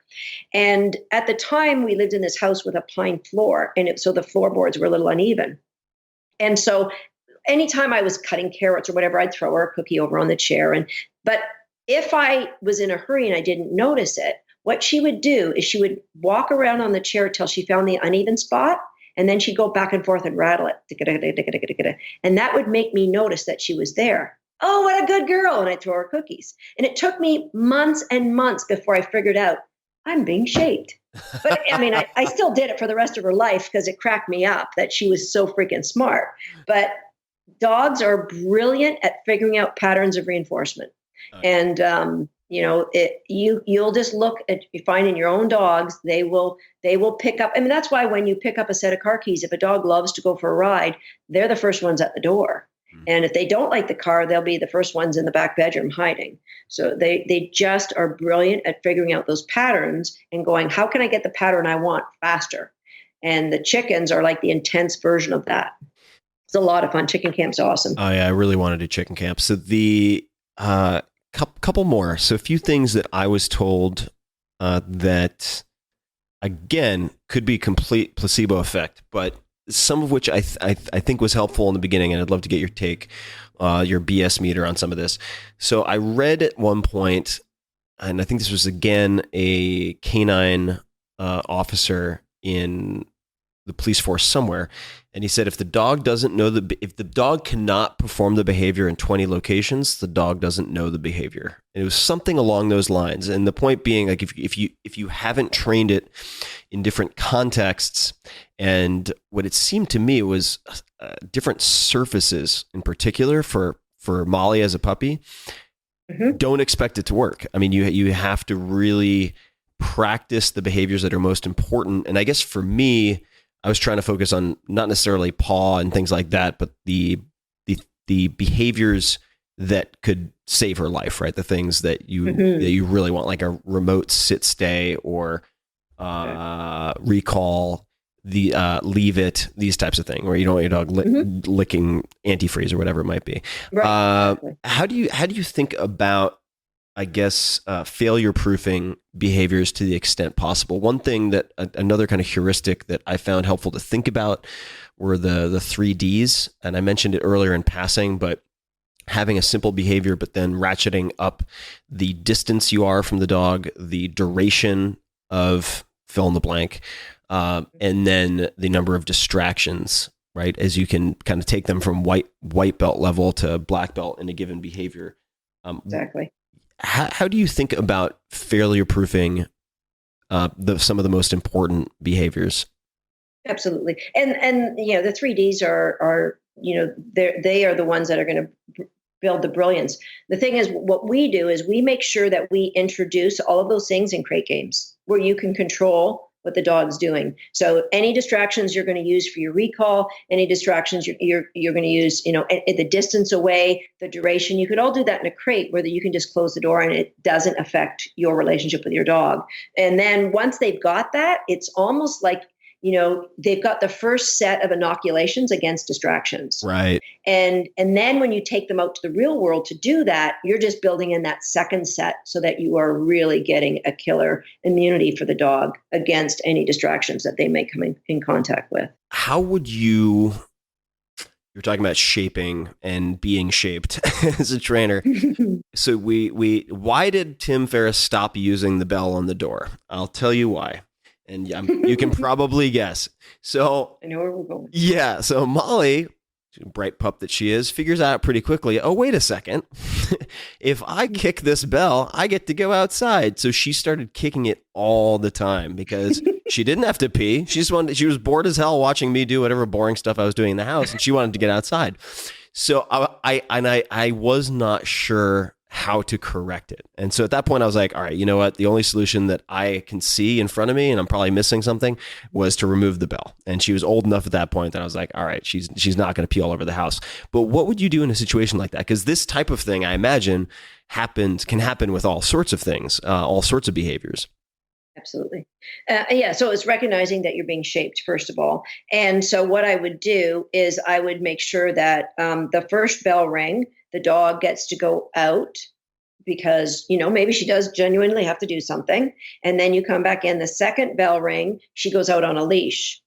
And if nothing's done, she goes in a crate. So it's like you asked permission, but I'm confused because you didn't do what I expected. So then you must have been asking permission to go in your crate. I could put you in your crate. That's cool. Like, I was confused what that bell ring was for. And so she would learn bell ring. And I have some action out there. That's cool. Bell ring. I don't get some action out there. I get a consequence that I really wasn't expecting. And so, because it's all going back to reinforcement, and I'm going to decrease your access to reinforcement, or I'm going to allow the reinforcement to carry on. I had a student once who had a German Shepherd and a Jack Russell. And she said that the Jack Russell was she was really energetic dog, but was running really slow in agility. And so I watched her and she had pretty good skills, but I said, tell me about your life around the house. And she said, well, she's a picky eater. So I put the food on top of the German Shepherd's crate so she can jump up there. And when she jumps up there, and when she's there, we know she's hungry. So we put it down, she gets a mouthful, and then we put it back up on the shelf so the German Shepherd can get it. And when she wants us to play ball, she barks at the ball on the kitchen sink, and we run outside and we play ball. And then if she's hungry, she goes back up on the crate. And I'm like, no wonder she runs slow in agility, because that's the only time in her life that you actually try to tell her what to do. So you have to really just have an awareness of how it's all rolling out. Dogs are brilliant at figuring out patterns of reinforcement, and they'll run with them. As you found out. As I found out and continue to find out. Now, you gave me a piece of advice early on that was very helpful to me. But it seems like there is, as with anything, a right and a wrong way to do it. And these are some notes that I took down. Susan focuses on arousal state of dog to get them used to responding in high arousal states. Now, that's kind of part two. The part one, which was what immediately helped me, was before all training, do some tugging or running to get their heart rates up. And this was kind of a real phase shift in my training. I mean, an inflection point where things really improved, much like hey, dude, it's a crowded bar. You got to use 20s, not singles. I would take Molly from inside where she's laying down for hours at a time, and I'd be like, okay, time to train. Let's do training. And it would be productive, but it wasn't hyper productive until I started adding in even just a minute of playing around, getting her running, getting her heart rate up. So what is the right way to do that, and what are common mistakes that people make? It really depends on the dog. You have a dog, Molly is a dog that likes the rough play and bouncing around. You might have like a smaller dog that doesn't get into that kind of play. But the most important thing is you've got to get the heart rate up. Think of it, the typical arousal curve of sport. When they're at the low end of arousal, they notice, as an athlete or a dog, you notice insignificant things in your environment. So if you're stepping in the ring to compete and you're in a low state of arousal, then you're going to notice the crowd. You're going to notice people waving to you. And you're not going to have your head in the game. You won't be in the zone. You'll do a terrible job. And the same with the dogs. If they're in a low state of arousal, then they're going to notice, oh, look, there's a fly. Oh, there's something to sniff. You might get some work, but it won't be productive. And so if you can get them into that higher state of arousal, and changing the physiology is the easiest way to create that. And with a dog that maybe doesn't like to tug, you can, do a recall where they chase you for a cookie. You can do things like rolling a cookie across the floor or hiding a cookie in the couch cushion so that they have to get engaged and find it. You can give them a find it. So you're getting them into a more hyper aware state where the distractions don't notice them. So when you're in the zone, when I step to the ring at the World Championships and they say my name, I don't even notice that the speakers are on because I'm just focused on my task. And the same is true when my dog's training with me. If there's other dogs in the area, it doesn't matter what's going on. They are completely in the zone with me. And that's what we're doing when we're tugging or getting them moving around first. How much is too much? And the reason I ask, and I guess my second question is there a way to calm your dog down if they're redlining? And so I'll give you a very specific example. So Molly,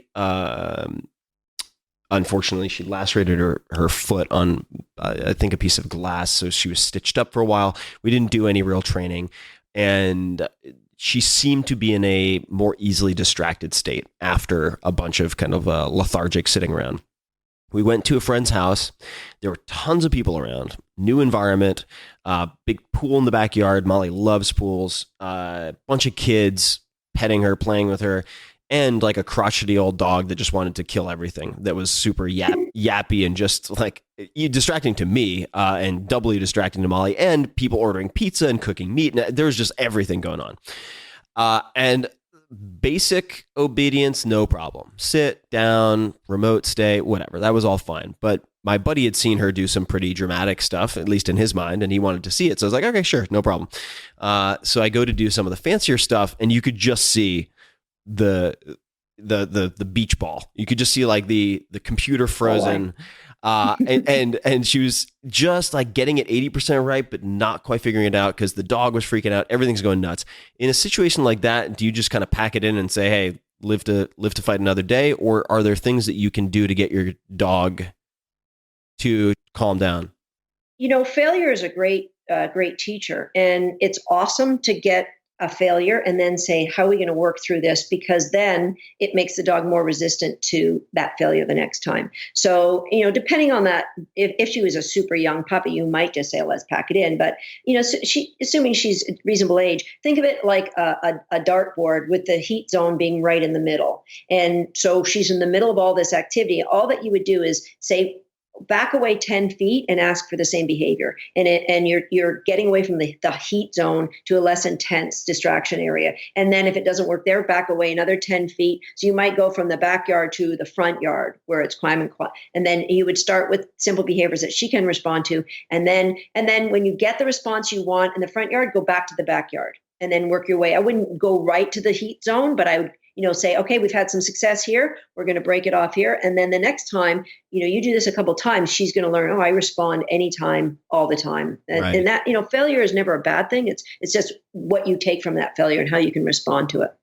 So I want to be respectful of your time. And I think there's a chance we may end up doing a round 2 on this because I love talking about this stuff. And I always learn so much when we're jamming, but you started a story before we hit record that I want to hear, which was your vacation to Ireland. Tell me about what happened. Because I said, no, stop. I want to talk about this during the podcast, and I don't want to hear it twice. So let's jump into it. My husband is from Britain, and we were going for vacation, quote unquote, because I was lecturing over in Britain. I said, look, let's go to, he wanted to go to Ireland. I said, we'll go to Ireland, have a non-doggy vacation. It will be lots of fun. And I said, I'll order we'll get a B&B in Dublin because I'm vegan and it's easier to get good food in a big city. And he said, no, I don't want to be in a big city. So I'm okay. So I found it was on in a farm, they raised organic beef and 200 acres. And he said, yeah, that sounds perfect. So we pull in and there's 13 dogs.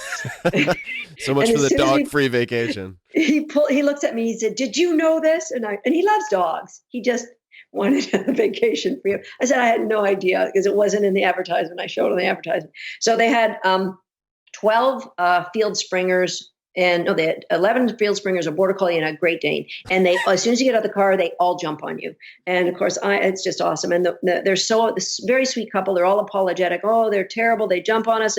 And I said, listen, I just happen to have some like camera equipment with me. Is if you don't mind, if I video this, I can fix it for you tomorrow.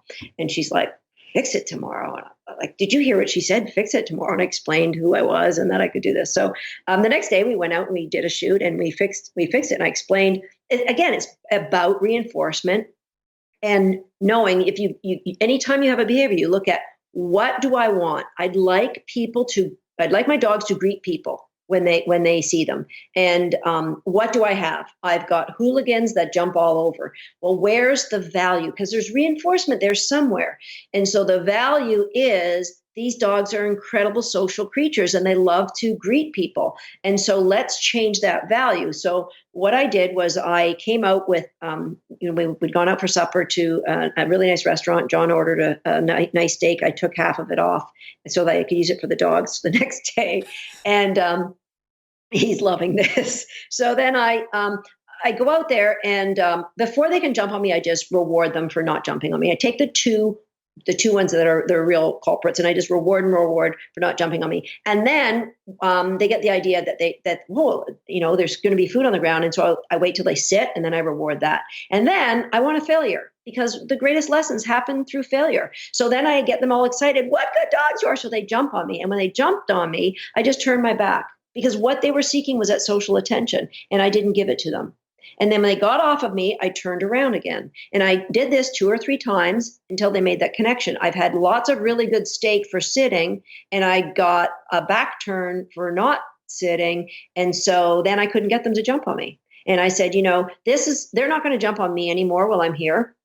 And if you just do this with a couple of friends and a couple of visitors, you're going to create a new pattern for these dogs, and they're not going to jump on people anymore. So, it's all about being present and purposeful with what you want from your dogs, and really anybody can train. It's not, you don't have to be a professional dog trainer. You just have to seek out what you want. And the thing is, most people try to train from the world of don't jump on me, don't bite, don't bark, dogs don't understand don't, because don't is a concept. They understand do, they understand behavior. So what you have to do is look at what you don't want and create a behavior that you do want so that the dog can be right and you're setting them up for reinforcement. And that makes for a much better relationship for you and your dog and anybody else that comes in contact with your dog. And it's also very transferable to everything else, right? I mean, we're talking about not just a rat in a Skinner box. We're not just talking about a dog in an X pen or a dog in the backyard. We're talking about, as you said, 1,500 different species, including human beings. So exactly. Operant and classical conditioning, we are not exempt from those rules. And if you look at, say, for instance, I interviewed a gent named Jason Niemer, who's the co-founder of AcroYoga. If you look at partner acrobatics, one of the core rules is don't tell the person what you don't want. Give them a simple command, which is more of what you do want. And if you're going to coach someone effectively and perform at a high level or even an effective level in that type of environment with a lot of variables, the rules are the same. And I love it. I love talking about this stuff. And the thing is, if you are a person that looks for what's good in your dog and you're trying to create ways to set them up for success, you become a person who looks for all that's good in life, and it changes you. It makes you a better coworker, a better spouse, a better parent, because you're always looking for, how can I set this up for success? How can I create an environment that's reinforcing? And, it's all the same. If whatever I'm, sometimes I get asked to give marketing lectures, and I just take out the word dog and put in the word business, and we run to the races and do the same thing, right? It's the same thing. And, so I would love to wrap up with a couple of questions that I know people are going to want to ask, and then we'll talk about where people can find more about you and everything you're up to. So question number 1 is related to tools to bring home with your dog or get before you adopt a dog. Now, the recommendations that came up the most for me when I polled my audience way back in the day were get a crate, number 1, with a partition, right? So you can make it larger as they get larger, but not give them too much space in the beginning.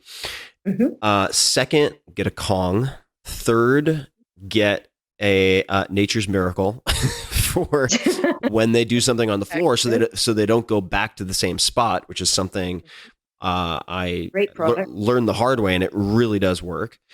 And get a clicker. Those were, in effect, sort of I would say, and I may be omitting something, but those were kind of the big 4 that come to mind. Is there anything else? Do you have anything anything to add to those, or anything else that you would consider? The obvious, a leash and collar, and I like a buckle leash, not a pinch collar, not a chain collar, a buckle leash to, and if you have a really exuberant, say you're getting a rescue dog, I like Head Halter, and Gentle Leader is a brand that I really like to use. Yeah, the Head Halter is super interesting. You said what was it called? Gentle Leader? Gentle Leader is the one that I like to use, and really good quality dog food. What type of dog food? I like to feed raw. So, the Chewy and Stella and Chewy's is a phenomenal brand. That's when I'm in the States, that's what I buy. And really high, good quality, $20 bill treats. You need to have some lower value treats too, Tim, because you don't always want to tip with 20, or there's an expectation that you're the guy with the 20. So when you're at home and it's a less distracting environment and you're not asking for a lot, you might use low value, like cut up carrots, or mix that in with some high value rewards. So what type of rewards do you use? What any particular brands or types of foods? I use all kinds of different things. I like to mix it up from low value, like Origin kibble, that's super good quality stuff. That's my lower value, and I might pinch some of John's roast beef because, as I said, there's no meat in my household. But so I'll mix that up, and carrots, like raw carrots, are another really good one, especially if a little dog that might put weight on really fast. So you want to be really conscious of that, because the calories they add up fast when you're training a dog, especially if it's a rescue dog that's already full grown. They're not really growing. And crate games. So that's a video that we have that's going to help people with the understanding of the crate. And I also have a step-by-step on ItsYerChoice, an ebook that they can get from us. And the way they would get that is to go to Dogs That Listen and /Tim, dogsthatlisten.com/Tim. And you can get that there. That's something that's within we have a $500 course that we keep that within, but we're taking it out for people who are listening to this podcast. Perfect. Yeah. And I'll put that in the show notes as well. It's just a few more, and then we can both, well, at least speak for myself, get a bite to eat. So the question of trainers. So you said very early on, you're finding a method of training that resonates with you. Who are some of the trainers or thinkers in this world who you respect very highly?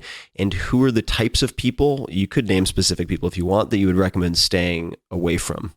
Well, the trainers, for myself personally, Bob and Marion Bailey are really the people that I've learned from, and Bob still does have some educational opportunities for people. I'm really a big fan of learning online, and when I first looked into this it was probably 6 or 7 years ago, people told me, "Oh, it's a mechanical skill. People can't learn it online." But here's the thing: when you are learning something in a classroom, you have the distraction of all the other dogs and the people and the environment, and it is the worst place for a dog to learn something, the absolute worst, because the environment is so out of your control. Mm-hmm. And if the instructor tells you to do something, you've got to try to remember that or write it down when you get to your, back into the car. But when you're learning online, you can look at a video, you can pause it, you can try it, you can go back, you can replay it over and over again. So I'm a big fan of that. Yeah, there's a ton of stuff you can get online for free. And the thing that I advise people to stay away from, anything that a person tells you that you must be the boss of your dog, they must, that's old school. Training should not be physically punishing or mentally intimidating to your dog. And if it is, then you're doing it the wrong way. And there is absolutely, you can have the most phenomenal success. I don't care if you're trying to create a hunting dog that can work 200 meters away from you with birds nearby. It doesn't matter what you're trying to train. You can train it in a way that's creating a better relationship with your dog. Full stop. It just doesn't matter what it is. I love it. And are there any other places people can find you online, or I was going to say elsewhere? I'm not sure. Don't give out your home address or your email. Yeah. People have made that mistake on the podcast before. Any other places online where people can learn more about my blog? my blog has got a ton of free resources, and that's susangarrettdogagility.com. But the articles that are in there, there maybe 30% of them are related to dog agility. It's just really good dog training.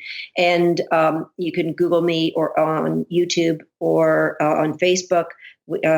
Susan Garrett Dog Agility. It might be our business page, and there's lots of good stuff that we post there. So I'm all about giving people free. There's tons of great, valuable content on any of our sites. Dogsthatlisten.com is a place that I suggest to people that go to, and because that's my goal in life, is to help dog owners better understand their dogs and help dogs to have the most joy and the best life possible. So that's what I'm out for, and I'm happy to say that we're changing the world one dog at a time here. And I thank you, Tim, for giving us this opportunity to share that information with the world. My pleasure. I think it's also changing the world one human at a time, and I think these are extremely not only useful, but fascinating principles to explore, because you start to learn about not just dog training, but behavioral modification. If you are a smoker and you know it's bad for you, you know it's going to give you lung cancer or potentially kill you eventually, why don't you stop if you want? This is a puzzle that is not that dissimilar from dog training at all. I mean, they're a common course. You want to lose weight, but you can't stop eating Oreo cookies. Well, maybe it's kind of like these shoes in the house where you allow the dog to develop bad behavior. Probably have to get those out of the house. I mean, just keep asking yourself the same thing with the dogs. Where's the value? Where is the reinforcement coming from for the behavior that I want to change? Exactly. And it doesn't matter what it is you're changing. And it's, 24 hours a day. We've got to be considering that with our dogs. It's not just we're training for 5 minutes and then let them run and be hooligans for the rest. It's where is the value coming for all the behaviors that they're starting to develop. Exactly. Well, this has been a blast, Susan. I really appreciate it. And thank you for taking the time, of course. My pleasure, Tim. And to everyone listening, I will be adding all of the show notes, links to resources, all the URLs that Susan mentioned into the show notes. As per usual, you can find the show notes for this episode and every other episode at 4hourworkweek.com/podcast, all spelled out. And as always, and until next time, thank you for listening, and be nice to your dog, for God's sake, and train intelligently. Thanks for listening, guys. Hey guys, this is Tim again. Just a few more things before you take off. Number one, this is 5 Bullet Friday. Do you want to get a short email from me? Would you enjoy getting a short email from me every Friday that provides a little morsel of fun before the weekend? And 5 Bullet Friday is a very short email where I share the coolest things I've found or that I've been pondering over the week. That could include favorite new albums that I've discovered. It could include gizmos and gadgets and all sorts of weird shit that I've somehow dug up in the world of the esoteric as I do. It could include favorite articles that I've read and that I've shared with my close friends, for instance. And it's very short. It's just a little tiny bite of goodness before you head off for the weekend. So if you want to receive that, check it out. Just go to 4hourworkweek.com. That's 4hourworkweek.com, all spelled out, and just drop in your email and you will get the very next one. And if you sign up, I hope you enjoy it. This episode is brought to you by Wealthfront, and this is a very unique sponsor. Wealthfront is a massively disruptive, in a good way, set it and forget it investing service led by technologists from places like Apple and world-famous investors. It has exploded in popularity in the last 2 years, and they now have more than $2.5 billion under management. In fact, some of my very good friends, investors in Silicon Valley, have millions of their own money in Wealthfront. So the question is why? Why is it so popular? Why is it unique? Because you can get services previously reserved for the ultra-wealthy, but only pay pennies on the dollar for them. And this is because they use smarter software instead of retail locations, bloated sales teams, etc. And I'll come back to that in a second. I suggest you check out wealthfront.com/Tim take the risk assessment quiz, which only takes 2 to 5 minutes, and they'll show you for free exactly the portfolio they'd put you in. And if you just want to take their advice, run with it, do it yourself, you can do that. Or, as I would, you can set it and forget it. And here's why. The value of Wealthfront is in the automation of habits and strategies that investors should be using on a regular basis, but normally aren't. Great investing is a marathon, not a sprint, and little things that you may or may not be familiar with, like automatic tax loss harvesting, rebalancing your portfolio across more than 10 asset classes, and dividend reinvestment add up to very large amounts of money over longer periods of time. Wealthfront, as I mentioned, since it's using software instead of retail locations, etc., can offer all of this at low costs that were previously completely impossible. Right off the bat, you never pay commissions or account fees. For everything, they charge 0.25% per year on assets above the first 15,000, which is managed for free if you use my link, wealthfront.com/Tim. That is less than $5 a month to invest a $30,000 account, for instance. Now, normally when I have a sponsor on this show, it's because I use them and recommend them. In this case, it's a little different. I don't use Wealthfront yet because I'm not allowed to. Here's the deal. They wanted to sponsor this podcast, but because of SEC regulations, companies that invest your money are not allowed to use client testimonials. So I couldn't be a user and have them on the podcast. But I've been so impressed by Wealthfront that I've invested a significant amount of my own money, at least for me, in the team and the company itself. So I am an investor and hope to soon use it as a client. Now back to the recommendation. As a Tim Ferriss Show listener, you'll get $15,000 managed for free if you decide to open an account, but just start with seeing the portfolio that they would suggest for you. Take 2 minutes, fill out their questionnaire at wealthfront.com/Tim. It's fast, it's free. There's no downside that I can think of. This episode is brought to you by Four Sigmatic. I reached out to these innovative Finnish entrepreneurs of all things because a very skilled acrobat introduced me to one of their products, which is a mushroom coffee made out of chaga mushroom, powerful antioxidant, considered a superfood. I was introduced to chaga by Laird Hamilton, of all people, and another mushroom called lion's mane, which is considered a nootropic or a smart drug. And I had half a packet. Let me put this in perspective. It tasted just like coffee, just add to hot water. Only 20 milligrams in half a packet of caffeine. That's as little as 1/10 what you would find in a strong cup of coffee. And I was on fire for the entire day. I probably got more done in that day than I got done in the 3 or 4 days prior to that. So I would highly recommend checking it out. It is very impressive. You will not see visuals, so you can use it for work. And you can check it out at foursigmatic.com/Tim. That's foursigmatic, sigmatic.com/Tim, and use the code Tim to get 20% off your first order. I highly encourage you to try it out.